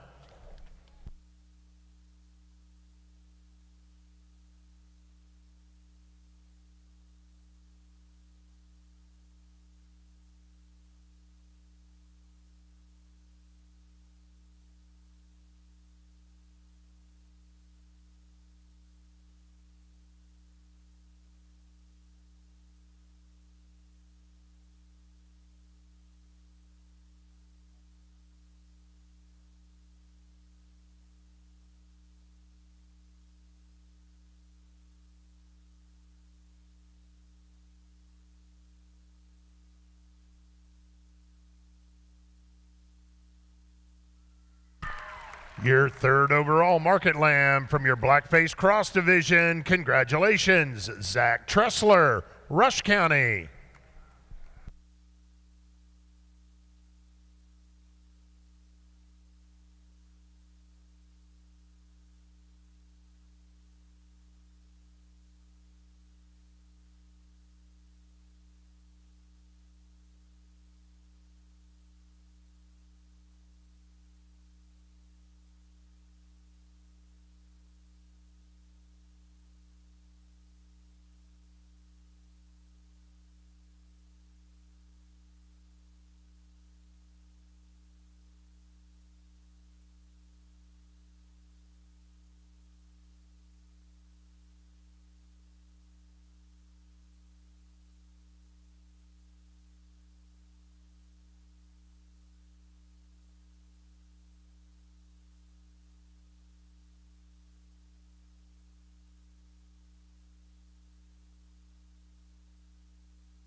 And your fourth overall market lamb from your natural color division, congratulations, Kendall Rosine, Wabash County.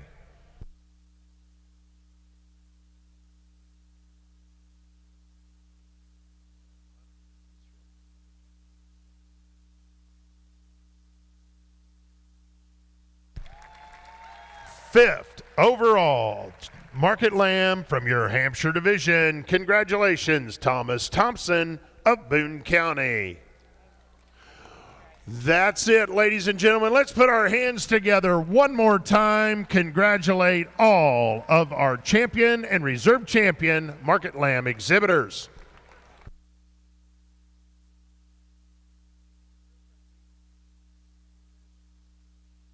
Once again, a great big congratulations to all of our market lamb exhibitors. What do you say you pay these kids off one more time for their endless hours, efforts as they make it to the greatest show on dirt right here 2023.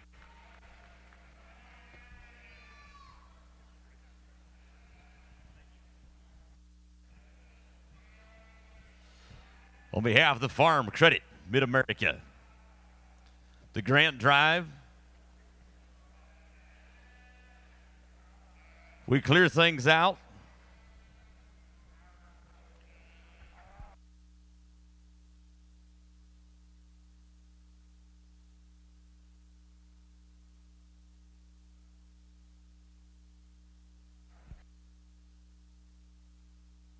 Back to the east end of our livestock arena, we bring in our meat goats.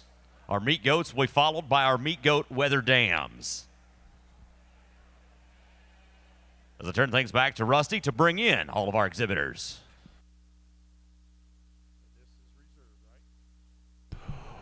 Let's meet our lightweight division reserve champion. Please meet Stetson Kephart.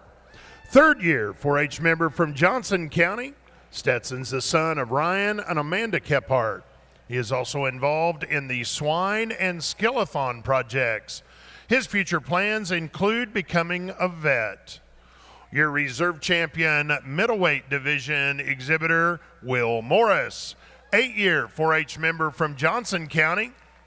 Will is the son of Craig and Angela Morris. He is also involved in the Swine project. His future plans include college and judging at the collegiate level. And your reserve champion heavyweight division exhibitor, Katie. 7-year 4-H member from LaGrange County. Katie's the daughter of Glenn and Sherry Miller. She is also involved in the Started Calf and Horse and Pony project. Her future plans include equine reproduction. Now your champions. Your champion lightweight division exhibitor, Piper Unger. 1st-year 4-H member from Sullivan County. Piper's the daughter of Lance and Ashley Unger. She is also involved in the Cattle and Swine project. She wants to continue to show livestock and try to be better each time she enters the ring. Your champion middleweight division exhibitor, Cheney Tennant, 10-year 4-H member from Wabash County. Cheney's the daughter of Brad and Kim Tennant. She is involved in the sheep and floriculture projects. She wants to continue her education and own a floral shop. And your champion heavyweight division exhibitor, Caroline Sullivan. 6-year 4-H member from Hancock County. Caroline's the daughter of Todd and Julie Sullivan. She is also involved in the sheep project. She wants to become a marine biologist or veterinarian.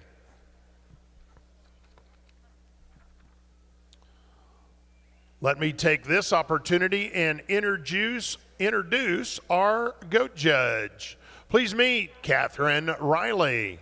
Catherine's from Smithfield, Kentucky. She grew up raising and showing lambs and goats through 4-H and FFA. She is currently the co-owner and manager of Eclipse Livestock, raising club Dorper lambs and goats. Ladies and gentlemen, let's put our hands together. Give a warm welcome to Miss Catherine Riley.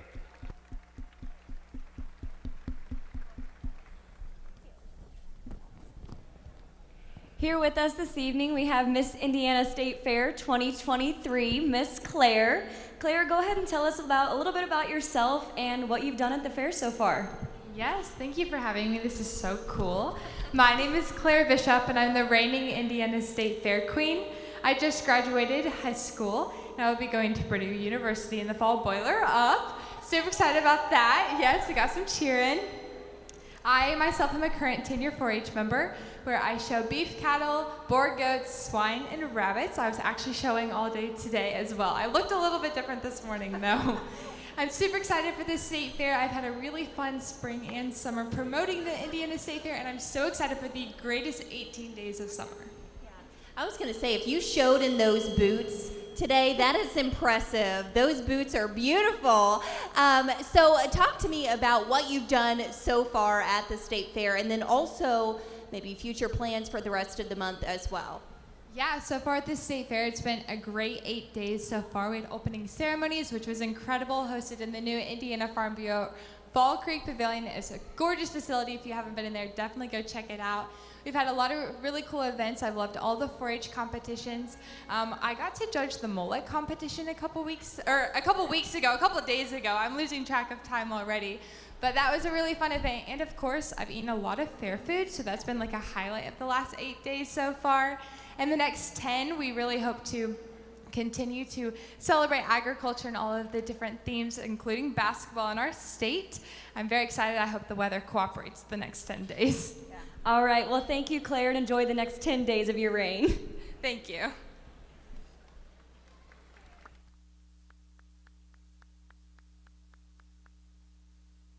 Well, it's certainly my honor to be out here, to be able to judge the goats this year, ones that have just I'll start again. There we go.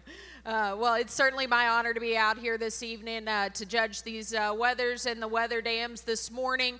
These kids have just done a fantastic job from start to finish, the way they've gotten these animals presented, the way them and their teams have gotten these animals to their peak. And the 6 that we've got standing out here, while we may have had the smallest lineup in our drive this evening, we left an awful lot of good ones back at the barn. Some really fantastic animals and even some better kids as well as these animals. I think I just want to leave you with one thing. There was this past week, my friends will find this funny, but I was actually cleaning out my closet and I found a plaque that was in my dad's office. It was in a box that I'd cleaned out from my office, my previous office, about 3 years ago, and I'd left it there not really thinking about it, and I pulled it out the other day, and it had a quote on it, one that said, "Many of us wish for things that we could have if we would spend less time wishing for those things." And I think that's a really important statement as we're standing out here with kids here in this ring, kids that are in the barn, kids that are in the stand that aren't wishing for those things. They're going out and they're getting them. They're doing their job. They're getting up early in the morning. They're staying late in the barn, and they're getting their job done. So I really just want to leave that with you to make sure that you all think about that and go out and get what you want and what you desire. Set those goals early and get back out here and get it done. Let's once again give these kids a big round of applause. I'll go select your grand and reserve.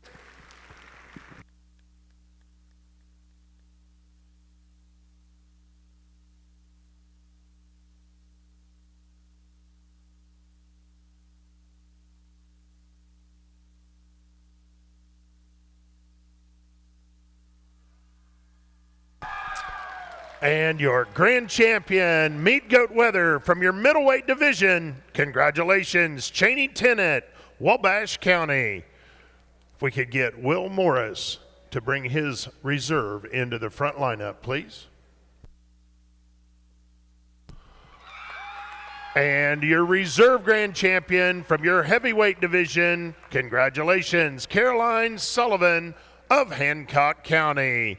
One more time, ladies and gentlemen, let's congratulate these Meat Goat Weather exhibitors.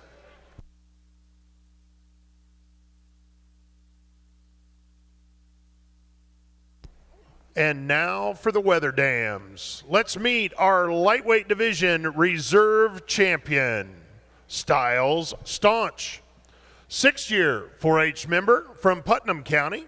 Styles is the son of Courtney Williams and Adam Staunch. He is also involved in the Swine project. His future plans include having the grand champion full-blood doe next weekend. Your reserve champion middleweight division exhibitor, Brody Dice. 4th-year 4-H member from Noble County. Brody is the son of Matt and Destiny Dice. He is also involved in the beef cattle and woodworking project. His future plans include attending Western Illinois University for livestock judging. And your reserve champion heavyweight division exhibitor, Zach Michael, 9-year 4-H member from Wabash County.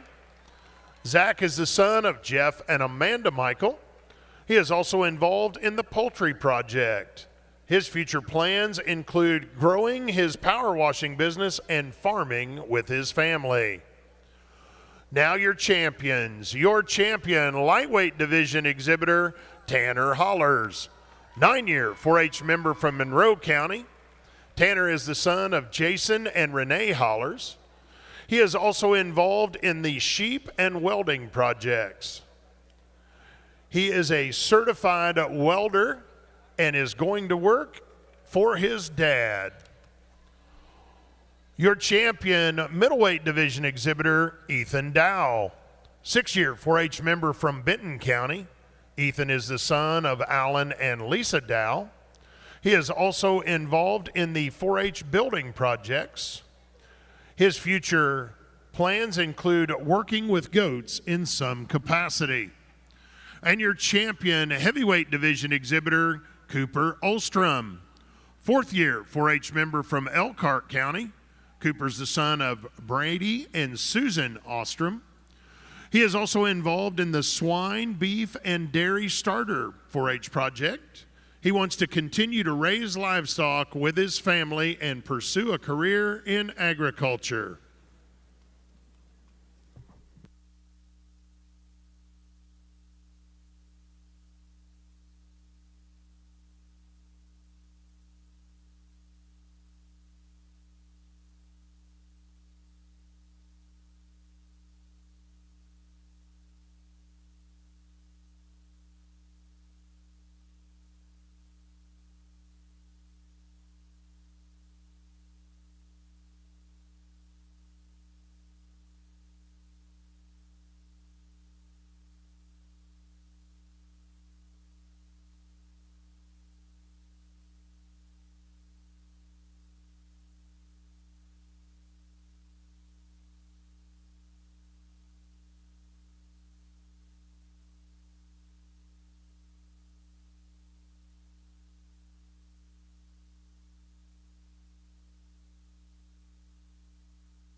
Well, you get me back to back here with the weathers and then bringing out these weather dams, and certainly it's hard to follow some really eloquent speakers with some judges come before me. But once again, I just want to leave you with a brief thought on these females. I think a really exceptional day from start to finish on the weathers all the way through our heavy class of these weather dams. As we analyze females, there we go. We back? There we go. As we analyze the females kind of versus the weathers, I'm really excited to see these 6 back out here and how well they test. There we go. All right. Oh, gonna switch. Okay. Go up a little. You're around the antenna. Okay. I'm around the antenna. Thank you all. As we analyze these females against the weathers, I'm really excited for these 6 to come back and match up the way I hope they would. They're ones that are really good at the ground. They're good as they go around the ring. They may be fighting a little bit out here on the big stage, but really analyze these females and ones that you can certainly call foundation females for herds in the future. I'm certainly lucky enough to have some foundation females. My mom's here with me this evening and extremely excited to have her here, and she goes with me quite a bit. She certainly had some opinions today as we went through the weathers and the weather dams and then even into showmanship. She told me I was wrong, which is normal. So really appreciate the family that you got behind you. I'm certainly excited for these does to pick 2 out here. I think she'll be excited with the ones I pick. If we could afford them, I swear I'd try to buy them, but I know we can't because these are awfully, awfully good does that are standing out here. Once again, let's give these kids a big round of applause. I'll go select Grand and Reserve.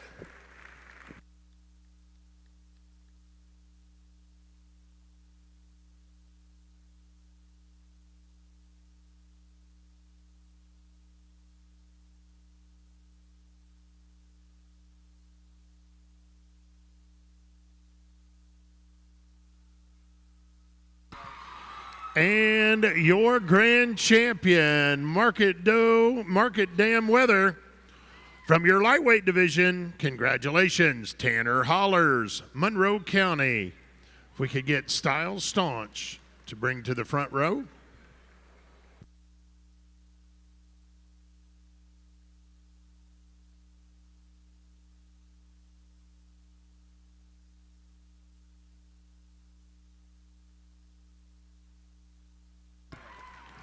And your reserve grand champion, also from your lightweight division, congratulations, Styles Taunch of Putnam County. One more time, ladies and gentlemen, let's put our hands together and congratulate all of our Market Dam Weather Doe exhibitors.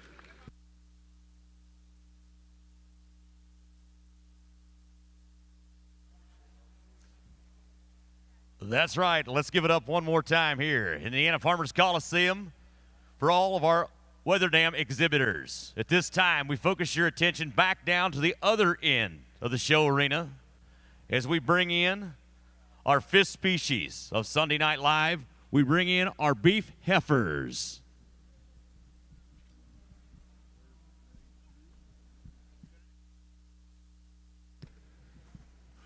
Let's meet our reserve champions. We're going to parade them through and then bring in our champions. Your reserve champion, Angus heifer exhibitor, Colin Dietzman. 7-year 4-H member from Kosciuszko County. Colin's the son of Brian and Janelle. And your reserve champion, belted Galloway exhibitor. Please meet Braden Eckelman. 4th-year 4-H member from Jackson County. Braden's the son of Nathan and Jennifer Eckelman. He is also involved in the Swine project. Your reserve champion Charlet exhibitor, Isabella Stanfield. 7-year 4-H member from Jackson County. Isabella is the daughter of Kyle and Amy Stanfield. She is also involved in the Swine project. She wants to attend college and continue to breed and raise cattle. Your reserve champion, Key Angus heifer exhibitor, Claire Sennett. Claire is a 6-year 4-H member from Montgomery County. Claire's the daughter of Lance and Margaret Sennett. She is also involved in the Swine project. Her future plans include attending South Dakota State University and majoring in animal science. Your reserve champion, Kiania heifer, please meet Hannah Shear. 1st-year 4-H member from Adams County. Hannah's the daughter of Brandon and Katie Shear. She's also involved in the Swine and Goat project. She wants to finish school and become a veterinarian. And your reserve champion, Composite Charlet heifer, please meet Liam Baker. 1st-year 4-H member from Sullivan County. Liam is the son of Wyatt and Carrie Baker. He is also involved in the Goats and Archery project. His future plans include attending college and getting a degree in welding engineering. Your reserve champion, Hereford heifer exhibitor, Colin Dietzman. 7-year 4-H member from Kosciuszko County. Colin's the son of Brian and Janelle Dietzman. Your reserve champion, Limousine heifer exhibitor, Clay Haddon. 10-year 4-H member from Putnam County. Clay's the son of Jared and Melissa Haddon. He is also involved in the Sheep, Dairy, and Forestry project. His future plans include Blackhawk East University. Your reserve champion, Maine Anjou heifer exhibitor, Spencer Gottemiller, 6-year 4-H member from Randolph County. Spencer's the son of Brian and Drew Gottemiller. He is also involved in the Meat Goat project. He wants to go to college and become an orthodontist.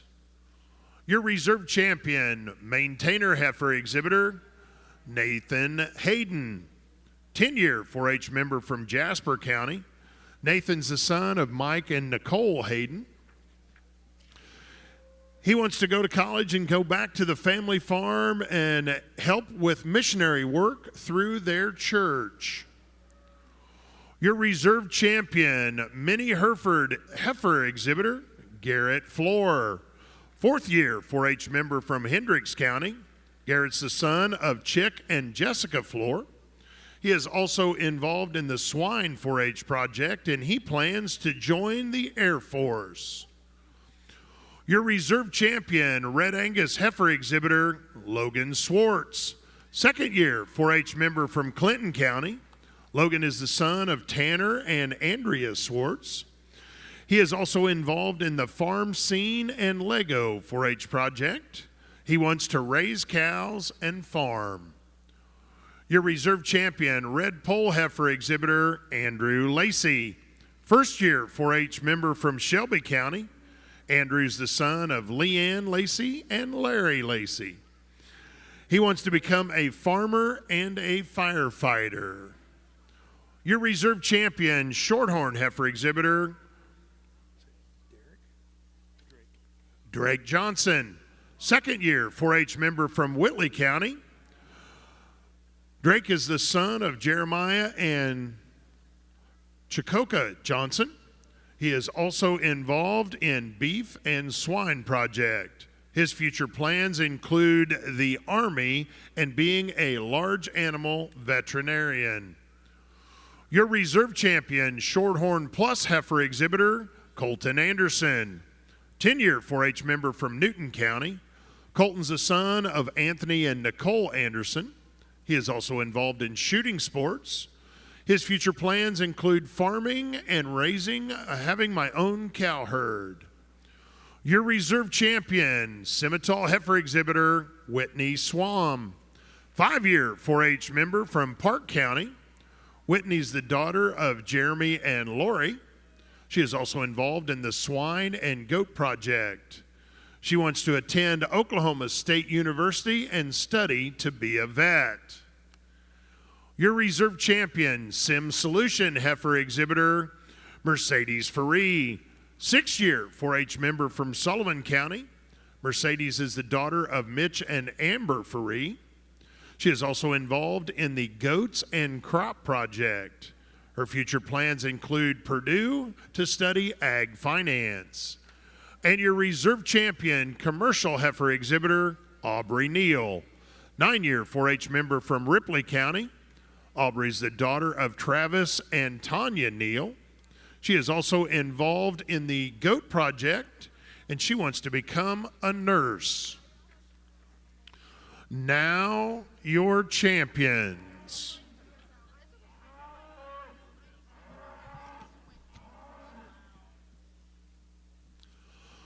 Your champion, Angus heifer exhibitor, Houston Faree, 9-year 4-H member from Sullivan County. Houston's the son of Mitch and Amber Faree. He is also involved in the Goats and Crop Project. His future plans include Purdue University to study agribusiness. Your champion, belted Galloway heifer exhibitor, Cora Barnard. Cora is a 3rd-year 4-H member from Huntington County. She's the daughter of Kyle and Natalie Barnard. She is also involved in the Dairy Goat and Poultry Project. Her future plans include becoming a veterinarian. Your champion, Charlet heifer exhibitor, Chloe Jordan, 8-year 4-H member from Jasper County. Chloe's the daughter of Toby and Jody Jordan. She is also involved in the Junior Leader Project. She wants to go to Oklahoma State University and major in ag education. Your champion, composite heifer exhibitor, Belle Bennett, 9-year 4-H member from Stark County. Belle's the daughter of Bill and Dawn Bennett. She's also involved in the Swine Project. Her future plans include Purdue University, majoring in agribusiness. Your champion, Kiania heifer exhibitor, Delaney Ott, 6-year 4-H member from Noble County. Delaney's the daughter of Mike and Jenna Ott. She is also involved in the Swine Project. Your champion, Key Angus heifer exhibitor, Anna Kelly, 8-year 4-H member from Howard County. Anna is the daughter of Jeremy and Jenny Kelly. She is also involved in the Swine Project. Her future plans include Purdue and majoring in animal science. Your champion, Hereford heifer, Landon Dietzman. Landon's a 3rd-year 4-H member from Kosciuszko County. He's the son of Brian and Janelle Dietzman. Your champion, limousine heifer exhibitor, Claire Sennett, 6-year 4-H member from Montgomery County. Claire's the daughter of Lance and Margaret Sennett. She also enjoys showing swine, and her plans include attending South Dakota State University, majoring in animal science. Your champion, Maine Anjou heifer exhibitor,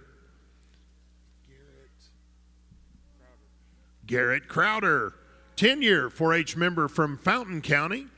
Garrett is the son of Kyle and Denise Crowder. He is also involved in the Swine and Crops Project. His future plans include Lakeland College to major in ag production and sales. Your champion maintainer heifer exhibitor, Harley Henney, 8-year 4-H member from Steuben County. Harley's the daughter of Mark and Melissa Henney. She is also involved in dairy feeders and scrapbooking projects. Her future plans include Purdue University in the medical field. Your champion mini Hereford heifer exhibitor, Bailey Louderman, 9-year 4-H member from Marshall County. Bailey's the daughter of Todd and Cassie Louderman. She is also involved in the Swine project. Her future plans, she wants to become a large animal vet. Your champion Red Angus heifer exhibitor, Sophie Stalkop, 9-year 4-H member from Clay County. Sophie's the daughter of Brett and Sarah. She is also involved in swine and horse and pony. Her future plans include pursuing a career in nursing. Your champion Red Pole heifer exhibitor, Carly Shooter, 5-year 4-H member from Madison County. Carly's the daughter of Brian and Sarah Shooter. She is also involved in the swine, sheep, goats, and rabbit project. Her future plans include Purdue University to become a veterinarian. Your champion Shorthorn heifer exhibitor, Warner Ott, 9-year 4-H member from Noble County. Warner's the son of Mike and Jenna Ott. He is involved in the swine project. He wants to go to Purdue University to pursue a degree in agribusiness. Your champion Shorthorn Plus heifer exhibitor is Weston Ott. Weston's a 7-year 4-H member from Noble County. He's also the son of Mike and Jenna Ott. He's also involved in the Swine project, and he is planning on attending Purdue University. Your champion Simmental heifer exhibitor, Bristol Demery, 2nd-year 4-H member from Boone County. Bristol's the daughter of Daniel and Taylor Demery. Her only 4-H project is the beef project. Your champion Sim Solution heifer exhibitor, Cohen Berry, 4th-year 4-H member from Park County. Cohen's the daughter of Megan and J.D. Berry and Courtney Brown. Her future plans include working on the farm and raising cattle. And your champion, commercial heifer exhibitor, Houston Faree. Houston's a 9-year 4-H member from Sullivan County. Houston's the son of Mitch and Amber Faree. He is also involved in the Goats and Crop Project, and his future plans includes Purdue University. There they are, ladies and gentlemen. Let's put our hands together and congratulate all of our champion heifer exhibitors.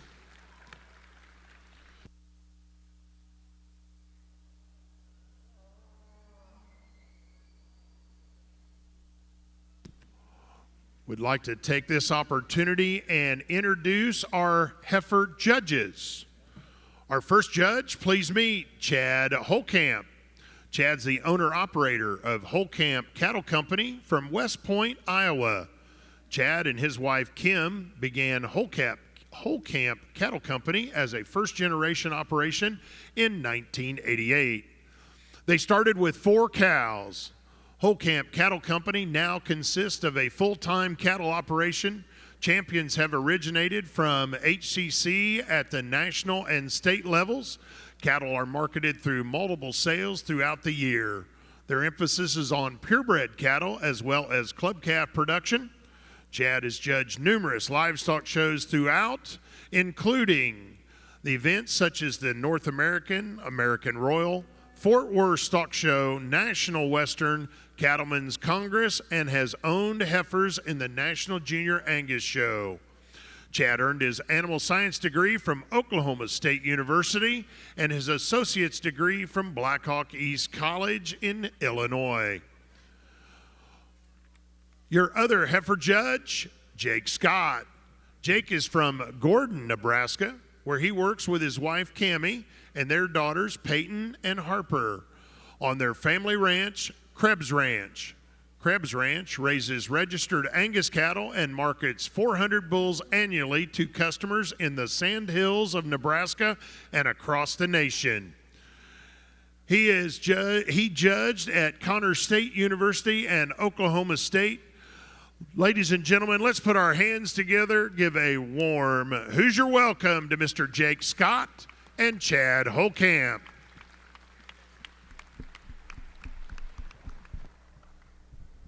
Representing the cattle barn here on stage, joining us now is Sandy Nykum. Sandy, you said you guys had a great turnout in the cattle barn and numbers were up this year. Explain a little bit about why you think that is and how things have been going. So we had 792 total cattle in the barn. That includes the dairy. We had 430 heifers, 190 steers. So we had really good numbers this year, and the quality is excellent this year, as you can see by all the kids out here. And, you know, who helps put on the show and who helps make this run for your barn? So it starts when the kids move in the barn. We have a great group of FFA kids that help them unload their trailers, get settled in the barn, which makes everything run a little smoother. The staff, from the guys who put on the show to the ladies in the office to the girls who clerk the shows, it just all helps things run really smoothly. Sitting up here on the stage, seeing all the cattle out in the ring, what advice would you give those 4-H members for them to be able to just soak every single moment of this up? Oh, just enjoy every minute that you're out there, whether you're on the top of the class or the bottom of the class. To be out here in the Coliseum on the dirt showing is a great experience and something you'll always remember. Sandy, thank you so much.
Ladies and gentlemen,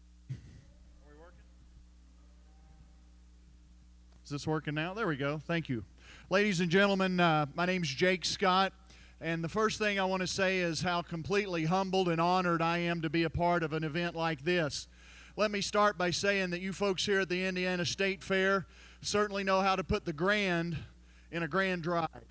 This is spectacular. You've clapped a lot tonight, but I got to tell you, for these kids in the heifer show and for the job y'all have done, I'm going to ask you to do it one more time. Let's give them a round of applause.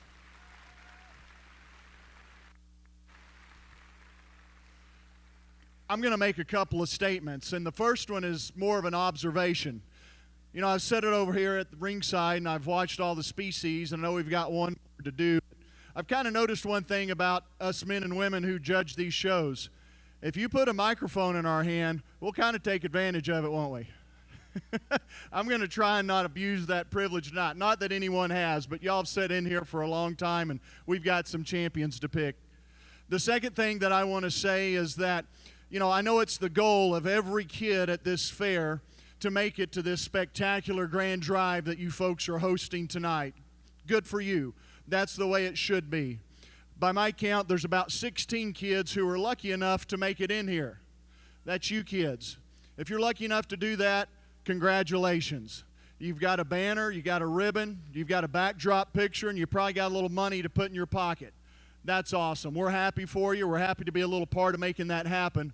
I ask you to be very, very grateful for that. I certainly ask you to be very humble about that. But tonight, in my comments, I want to talk to the hundreds of kids who aren't in the ring. If it didn't work out for you today, and make it as far as you really wanted to make it, there's two things I want to tell you. First is don't quit. It's 364 days from right now till the next grand drive. We can get to work in the morning on that. And that's what I hope you do. If it didn't work out the way you wanted, tear into it tomorrow. You folks aren't quitters in this barn. I know that from being around you. None of us are in this business. So get to work at it tomorrow, and let's see if we can make it happen next year. And if not next year, the one after that. But keep pushing, keep banging on it, and keep trying. Do not quit. The next thing I want to say, guys, is that I think whether you made it out here or not, we're all going to end up with the same reward. I'm not an old-timer, and I don't want to sound like I'm trying to be one, but in my life, I've definitely learned one thing. When it comes to stuff like this, the chase is more valuable than the catch. The hunt is more valuable than the catch. This is the catch. This is the prize. And that's awesome tonight. We're having a lot of fun out here, and that's the way it should be. But the real value in all of this that's going on is everything that happened to get here. And whether you're in this ring tonight or not, every one of you got to share that experience. You got to go in your pasture, or you got to go in someone's barn, and you got to start looking for these calves. You had to hustle around and figure out a way to pay for it. Moms and dads had to hustle around and find time to get off work or away from their farm and ranch and take you to a bunch of shows. You had to have neighbors and buddies and ag teachers and 4-H leaders that helped you get all these things ready and gave you advice and taught you something. And years from now, whether you're in this ring or not, it's all the things that led up to it that you're going to find out was the most valuable part of showing cattle. Not the win, not the backdrop picture, not the ribbon, not the little bit of money we might make doing this. It's the chase, not the prize, that's the most valuable, and that makes every one of you recipients of the true prize out here. Folks, it's been a pleasure to work alongside such talented people in all the various species. It's been a distinct pleasure to work with Mr. Chad Holtkamp for our first time to serve together. I've loved listening to Ryan Rathman today on the other side of the ring talk about the steers and the way that he handles kids and people. I'm totally blown away to be a part of it. Thank you for allowing me that pleasure. It's something I'll never forget. Judge Holtkamp.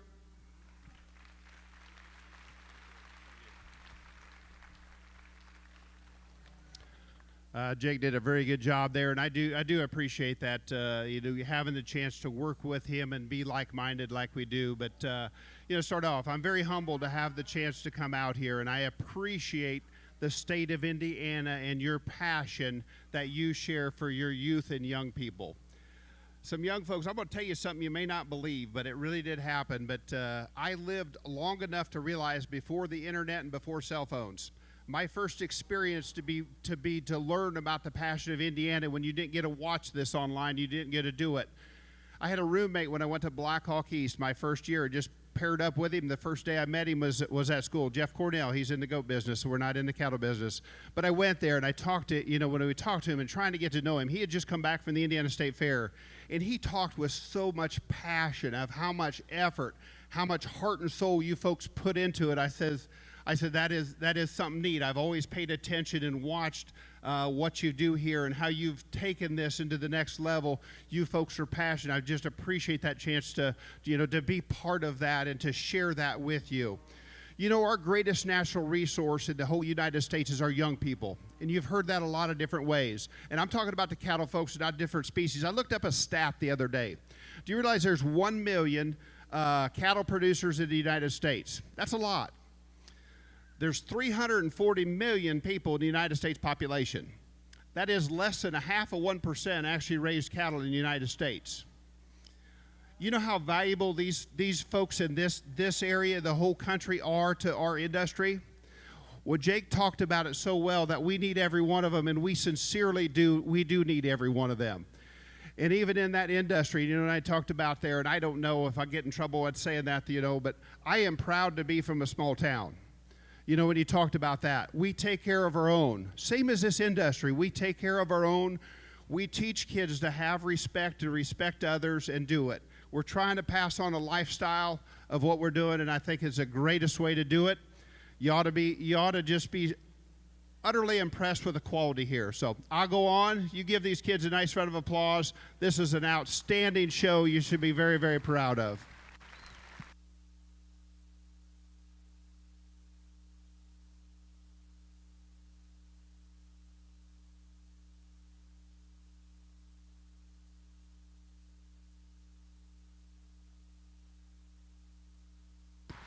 And your Supreme Champion heifer from your Angus division, congratulations, Houston Faree, Sullivan County.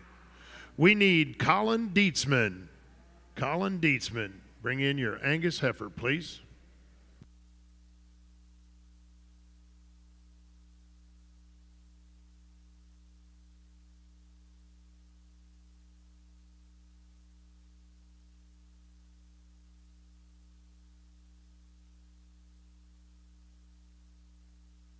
And your reserve Supreme heifer from your Maintainer division, congratulations, Harley Henney of Steuben County.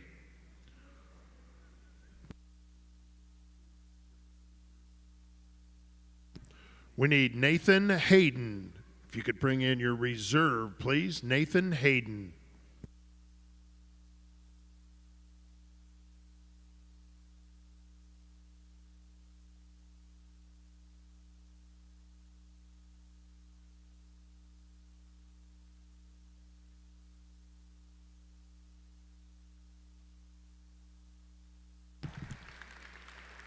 Third overall,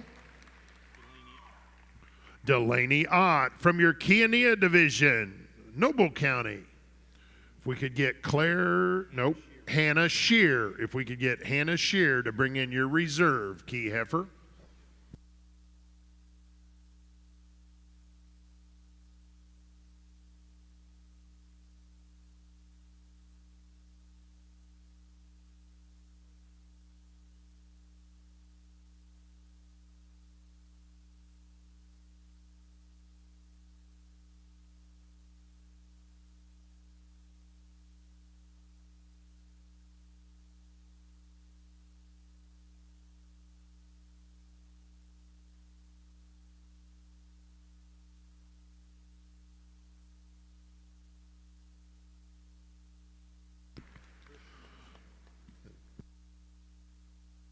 Fourth overall from your Simmental division, congratulations, Bristol Demery, Boone County. If we could get Whitney Swine to bring in her reserve Simmental, please.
And your 5th overall heifer from your Simmental division, congratulations, Whitney Swain of Sullivan County.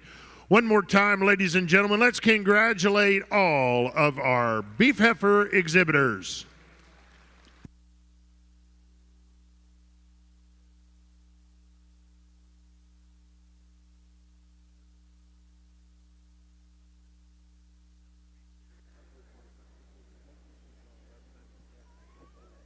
One more time, Indiana Farmers Coliseum. You talk about a great set of exhibitors. You talk about a great set of beef heifers.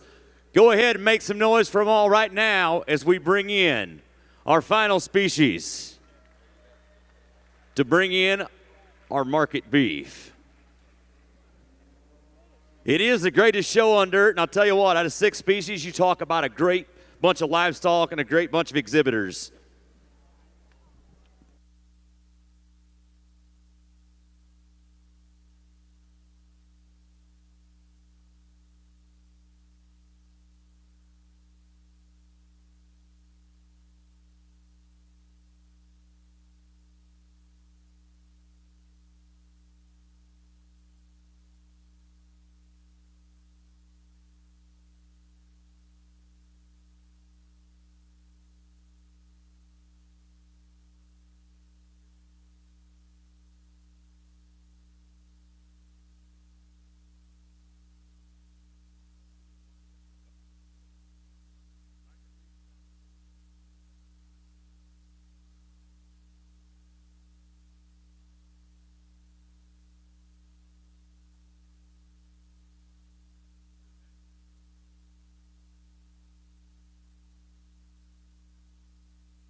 And now it's time for our steer show. Let's meet our reserve champion.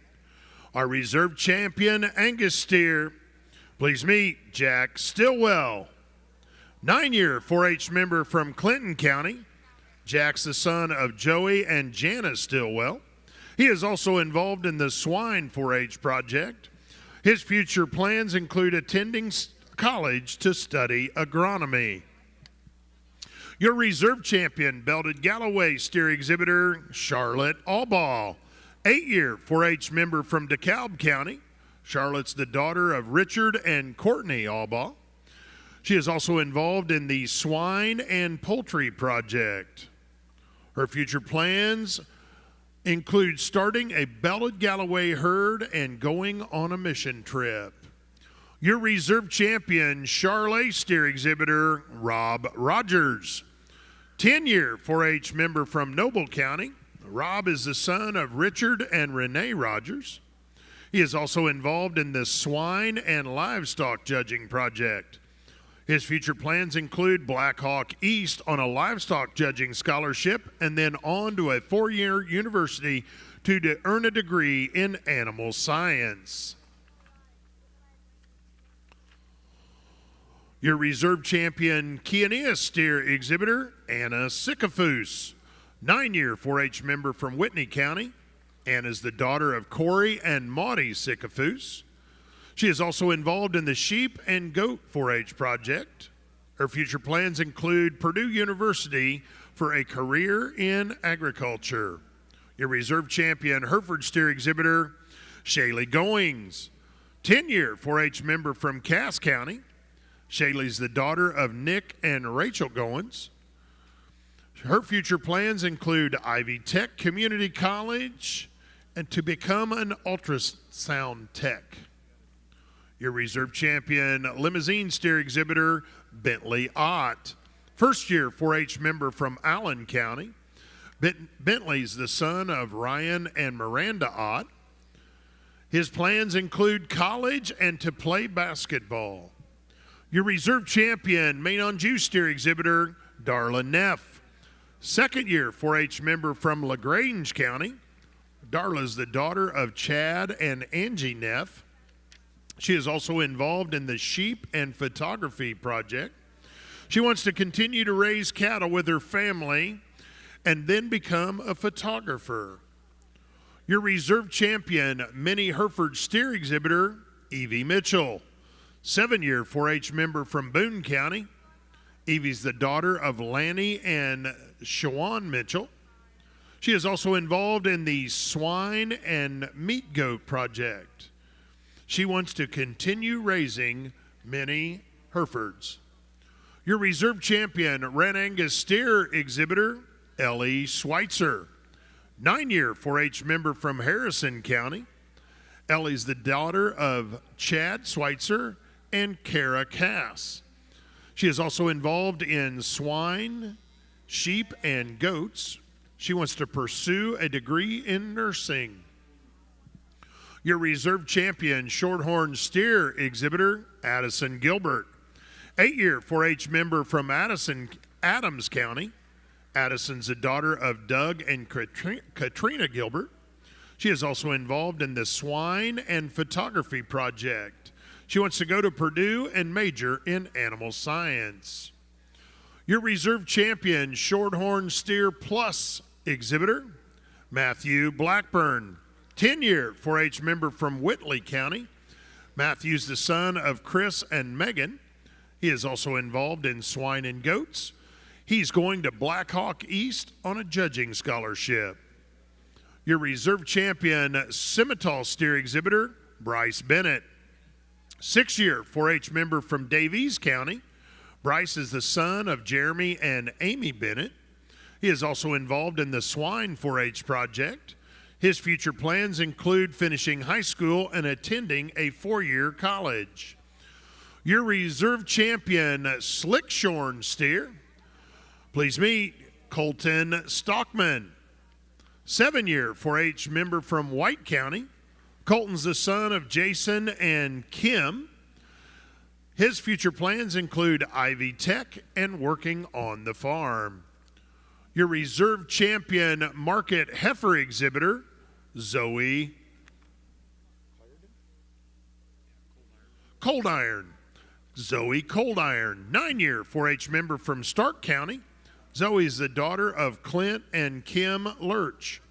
She is also involved in the Swine and Sheep project. She wants to go to Purdue and earn a degree in ag. And your reserve champion crossbred steer exhibitor, Remington Brumball. 10-year 4-H member from DeKalb County. RJ is the son of Dave Brumball. His future plans include working with special needs kids. And now, our champions.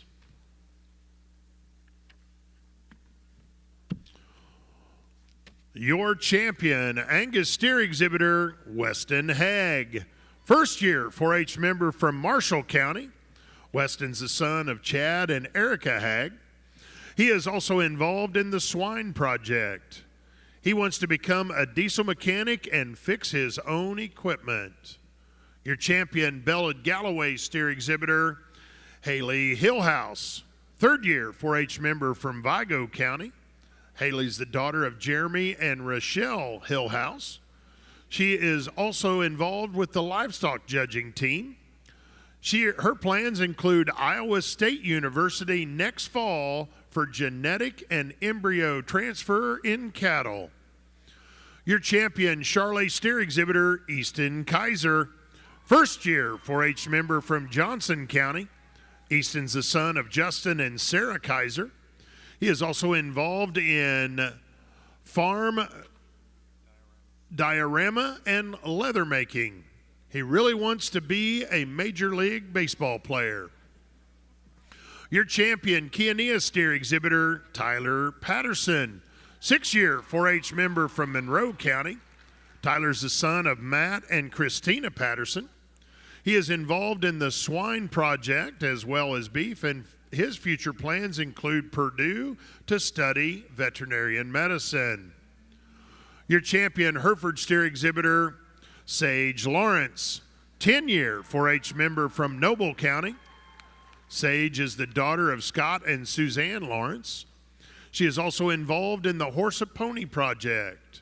She will be attending Northern Oklahoma College this fall as part of the livestock judging team. Then she hopes to earn her bachelor's degree in animal science. Your champion limousine steer exhibitor, Addie Jo Collins, 4th-year 4-H member from Clay County. Addie Jo's the daughter of Adam and Cameron Collins. She is also involved in softball and basketball. Her future plans include livestock, photography, and judging. Your champion Main Anjou steer exhibitor, Zeta Hofing, 4th-year 4-H member from Hendricks County.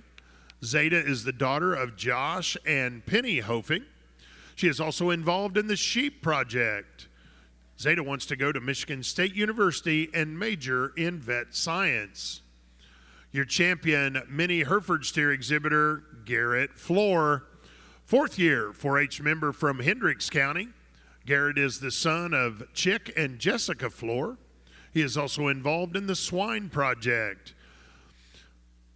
Garrett is going to join the United States Air Force. Your champion Red Angus steer exhibitor, Stephanie Brenda, 9-year 4-H member from Newton County. Stephanie's the daughter of Wade and Amanda Brenda. She is also involved in the FFA and the Indiana Junior Beef Cattlemen's Association. She plans to attend Oklahoma State University to major in agribusiness. Your champion Shorthorn steer exhibitor, Andrew Jark, 9-year 4-H member from Grant County. Andrew is the son of Jared and Jennifer Jark.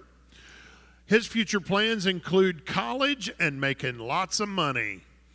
Your champion, Shorthorn Plus steer exhibitor, Kai McKinney, 6-year 4-H member from Clinton County. Kai's the son of Christina Reagan and grandson of Jeff Miller. His future plans is becoming a champion wrestler. Your champion Simmental steer exhibitor, Kaylee Cooper, 10-year 4-H member from Owen County. Kaylee's the daughter of Ann and Kevin Cooper. She is also involved in swine and sheep projects. Her future plans include Purdue University this coming year to study ag sales and marketing. Your champion Slickshorn steer exhibitor, Elizabeth Blackburn, 7-year 4-H member from Whitley County. Elizabeth is the daughter of Chris and Megan Blackburn. She's also involved in swine and dairy beef. Elizabeth wants to become a surgeon. Your champion market heifer exhibitor, Eli Whitaker, 2nd-year 4-H member from Huntington County. Eli's the son of Nate and Kayla Whitaker. He is involved in the tractor and poultry project. His future plans include farming and raising cattle with his family. And your champion, crossbred steer exhibitor, Caitlin Hockmeyer, 4th-year 4-H member from Allen County. Caitlin's the daughter of Chad and Jill. She is also involved in the sheep and boar goat project. Her future plans include showing livestock. Well, there they are, ladies and gentlemen. Let's put our hands together and congratulate all of our champion steer exhibitors.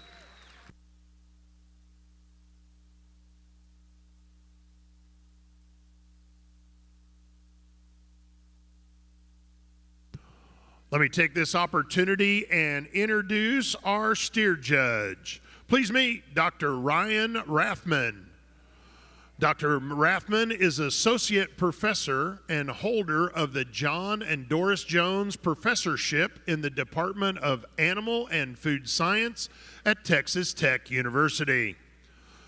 Dr. Ryan Rathman is the all-time winningest collegiate livestock judging team coach in history. He has judged more than 350 shows in 35 states. Ladies and gentlemen, let's put our hands together, give a warm welcome to Dr. Ryan Rathman.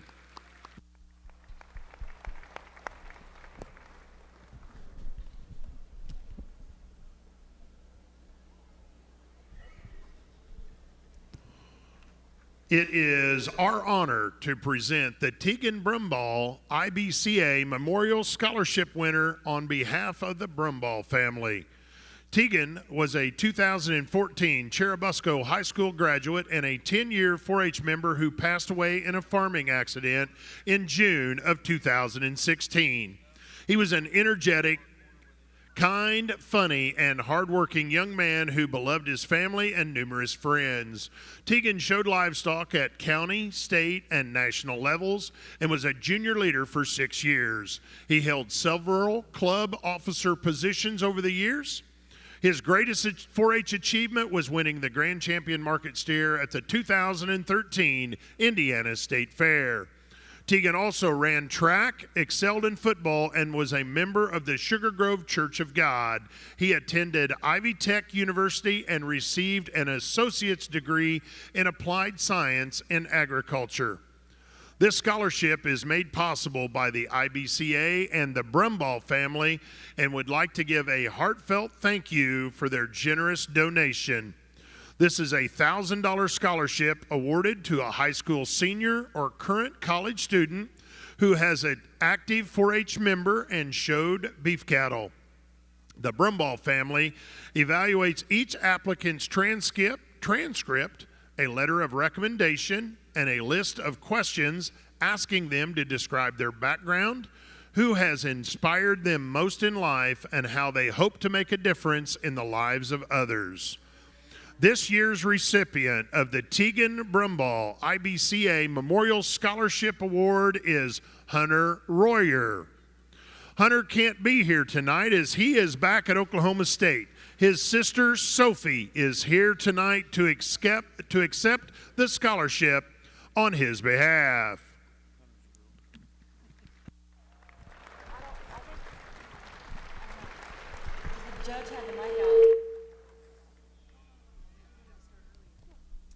We're going to continue our conversation here with Sandy representing the cattle barn.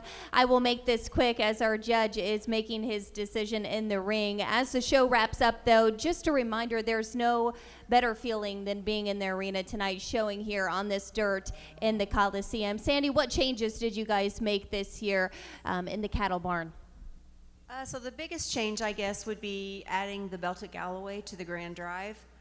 They show a couple of years as exhibition, and as the numbers grow, we include them in the Grand Drive. Sandy, thank you so much. I think our judge is close to making his decision here. Real quick, before we wrap this up, though, we want to give a big thank you to Indiana Farm Credit for putting this on, Barger Show Feed for the awesome pre-drive show that they put on, and then, of course, Walton Webcasting for making this possible for everyone at home to be able to watch. Thank you all so much. We've got a few more acknowledgments. The Grand Champion Steer will receive this evening a decorative sign in memory of Michael Barker. Michael was a 10-year 4-H member and a supporter of the 4-H program and the cattle industry. He lost his life in a farm-related accident in 1990. His family continues the interest in the 4-H program and the cattle industry. The Barker families wish to congratulate the winning family for the 2023 Grand Champion Steer at the Indiana State Fair. Their award will be added to our Grand Champion trophy and banner. And we also have an annual traveling trophy. On behalf of the Teagan Brumball Grand Champion Market Steer Memorial Ward, this traveling annual trophy is provided by the Brumball family, Mike, Carla, Courtney, and Katie, to honor Teagan's legacy and to award and acknowledge the distinguished accomplishment of winning the Grand Champion Market Steer at the Indiana State Fair. And honor Teagan himself was awarded in 2013.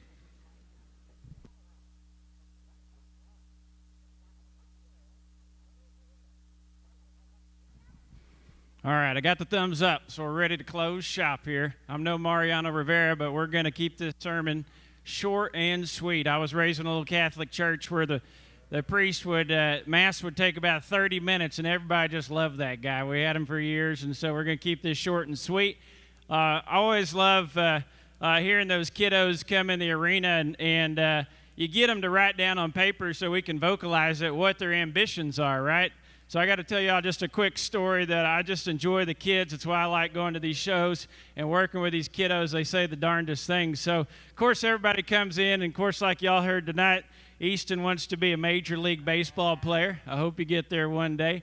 I think one of the young ladies over there said that she wanted to be a surgeon, and somebody said they want to make big-time money. And, of course, you get your kids. I want to be an astronaut. My goal is to be a veterinarian, and that's good. One time I was judging the San Antonio Stock Show, and they were introducing the kids, and one of the little kids was his first year to show, and they were stating, the young man's name, where he's from. He said, "To be honest with you, my major goal is just simply to pass the 3rd grade because my mom's going to kill me if I do not." And I thought that was the best one I ever heard. But hey, you kids, y'all are so darn lucky to live in a state that provides an evening like this. It's hard for a Texan to ever admit anybody else does anything better. But here in the state of Indiana, I've been to a lot of state fairs. There is none better than this state fair right here in terms of building your kids up on this night.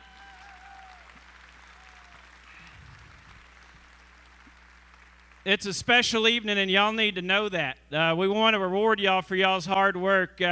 When I was a little boy, we basically just raised and showed our own stock, come from a great family, and we took great pride in it.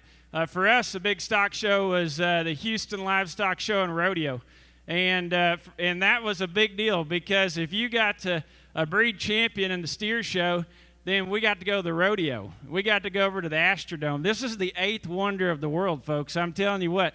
It doesn't look like the 8th wonder of the world anymore because now they built Reliance Stadium and the Astrodome looks like a tool shed right next door. But man, that was a big deal. I never won anything growing up. I mean, you'd say stay humble. That wasn't a problem for me. But anyways, I got to take a calf down there on the floor. I was so nervous, and they told me, he said, "Ryan," he said, I had a pretty good main steer. I thought he was good enough to win the show. They said, "Ryan, you'll know if you're going to win the show because the camera man is going to set up right behind the champion steer." I go down there on the dome floor, and lo and behold, the camera person is set up right behind my calf. I couldn't even hardly stand up. I thought I was going to have a heart attack. I thought, you got to be kidding me. I'm going to win the Houston Stock Show. I didn't. It didn't happen. But so whoever told me that wasn't true. But nonetheless, this is a big-time night for these kids, and I appreciate the honor and privilege of being able to come work with you kids. I think this is the 3rd time I judged a steer show and judged a heifer show a couple years ago. Never gets old working with your kids. This is the last one. I want you guys to stand up, make a lot of noise for your kids if you're proud of them, if you love them. Let's close this deal out right, and let's pick your champion steer.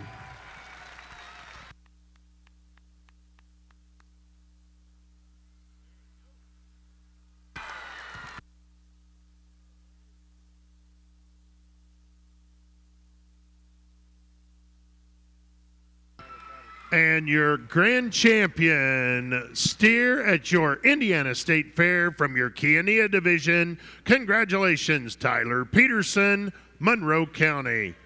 If we could get Anna Sikafus to bring in her reserve.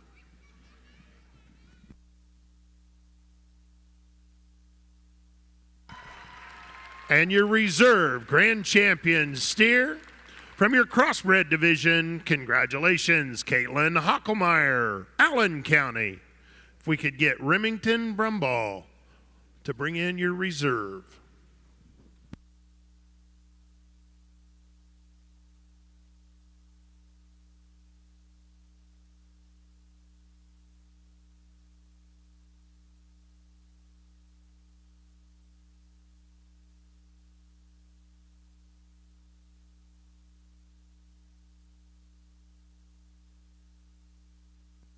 And your third overall steer from your crossbred division, your reserve champion, congratulations, Remington Brumball, DeKalb County.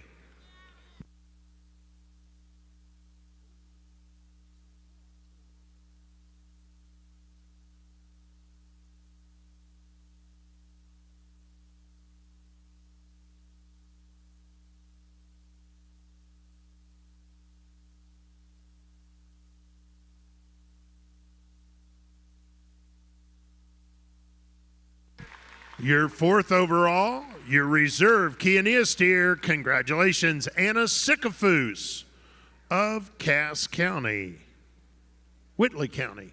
Anna Sycophus of Whitley County.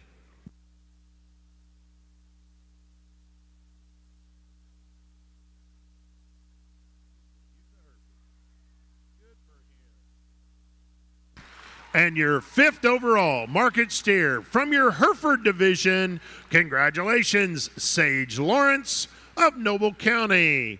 Well, ladies and gentlemen, that does conclude our steer show. One more time, ladies and gentlemen, let's put our hands together and congratulate all of our steer exhibitors. As well as all of our species, all 6 species, all of our exhibitors, 92 counties deep. Congratulations to all you guys for making the biggest show in the dirt. Thanks for coming for you guys as spectators, family members represented here. On behalf of our crew, we hope to see you back next year.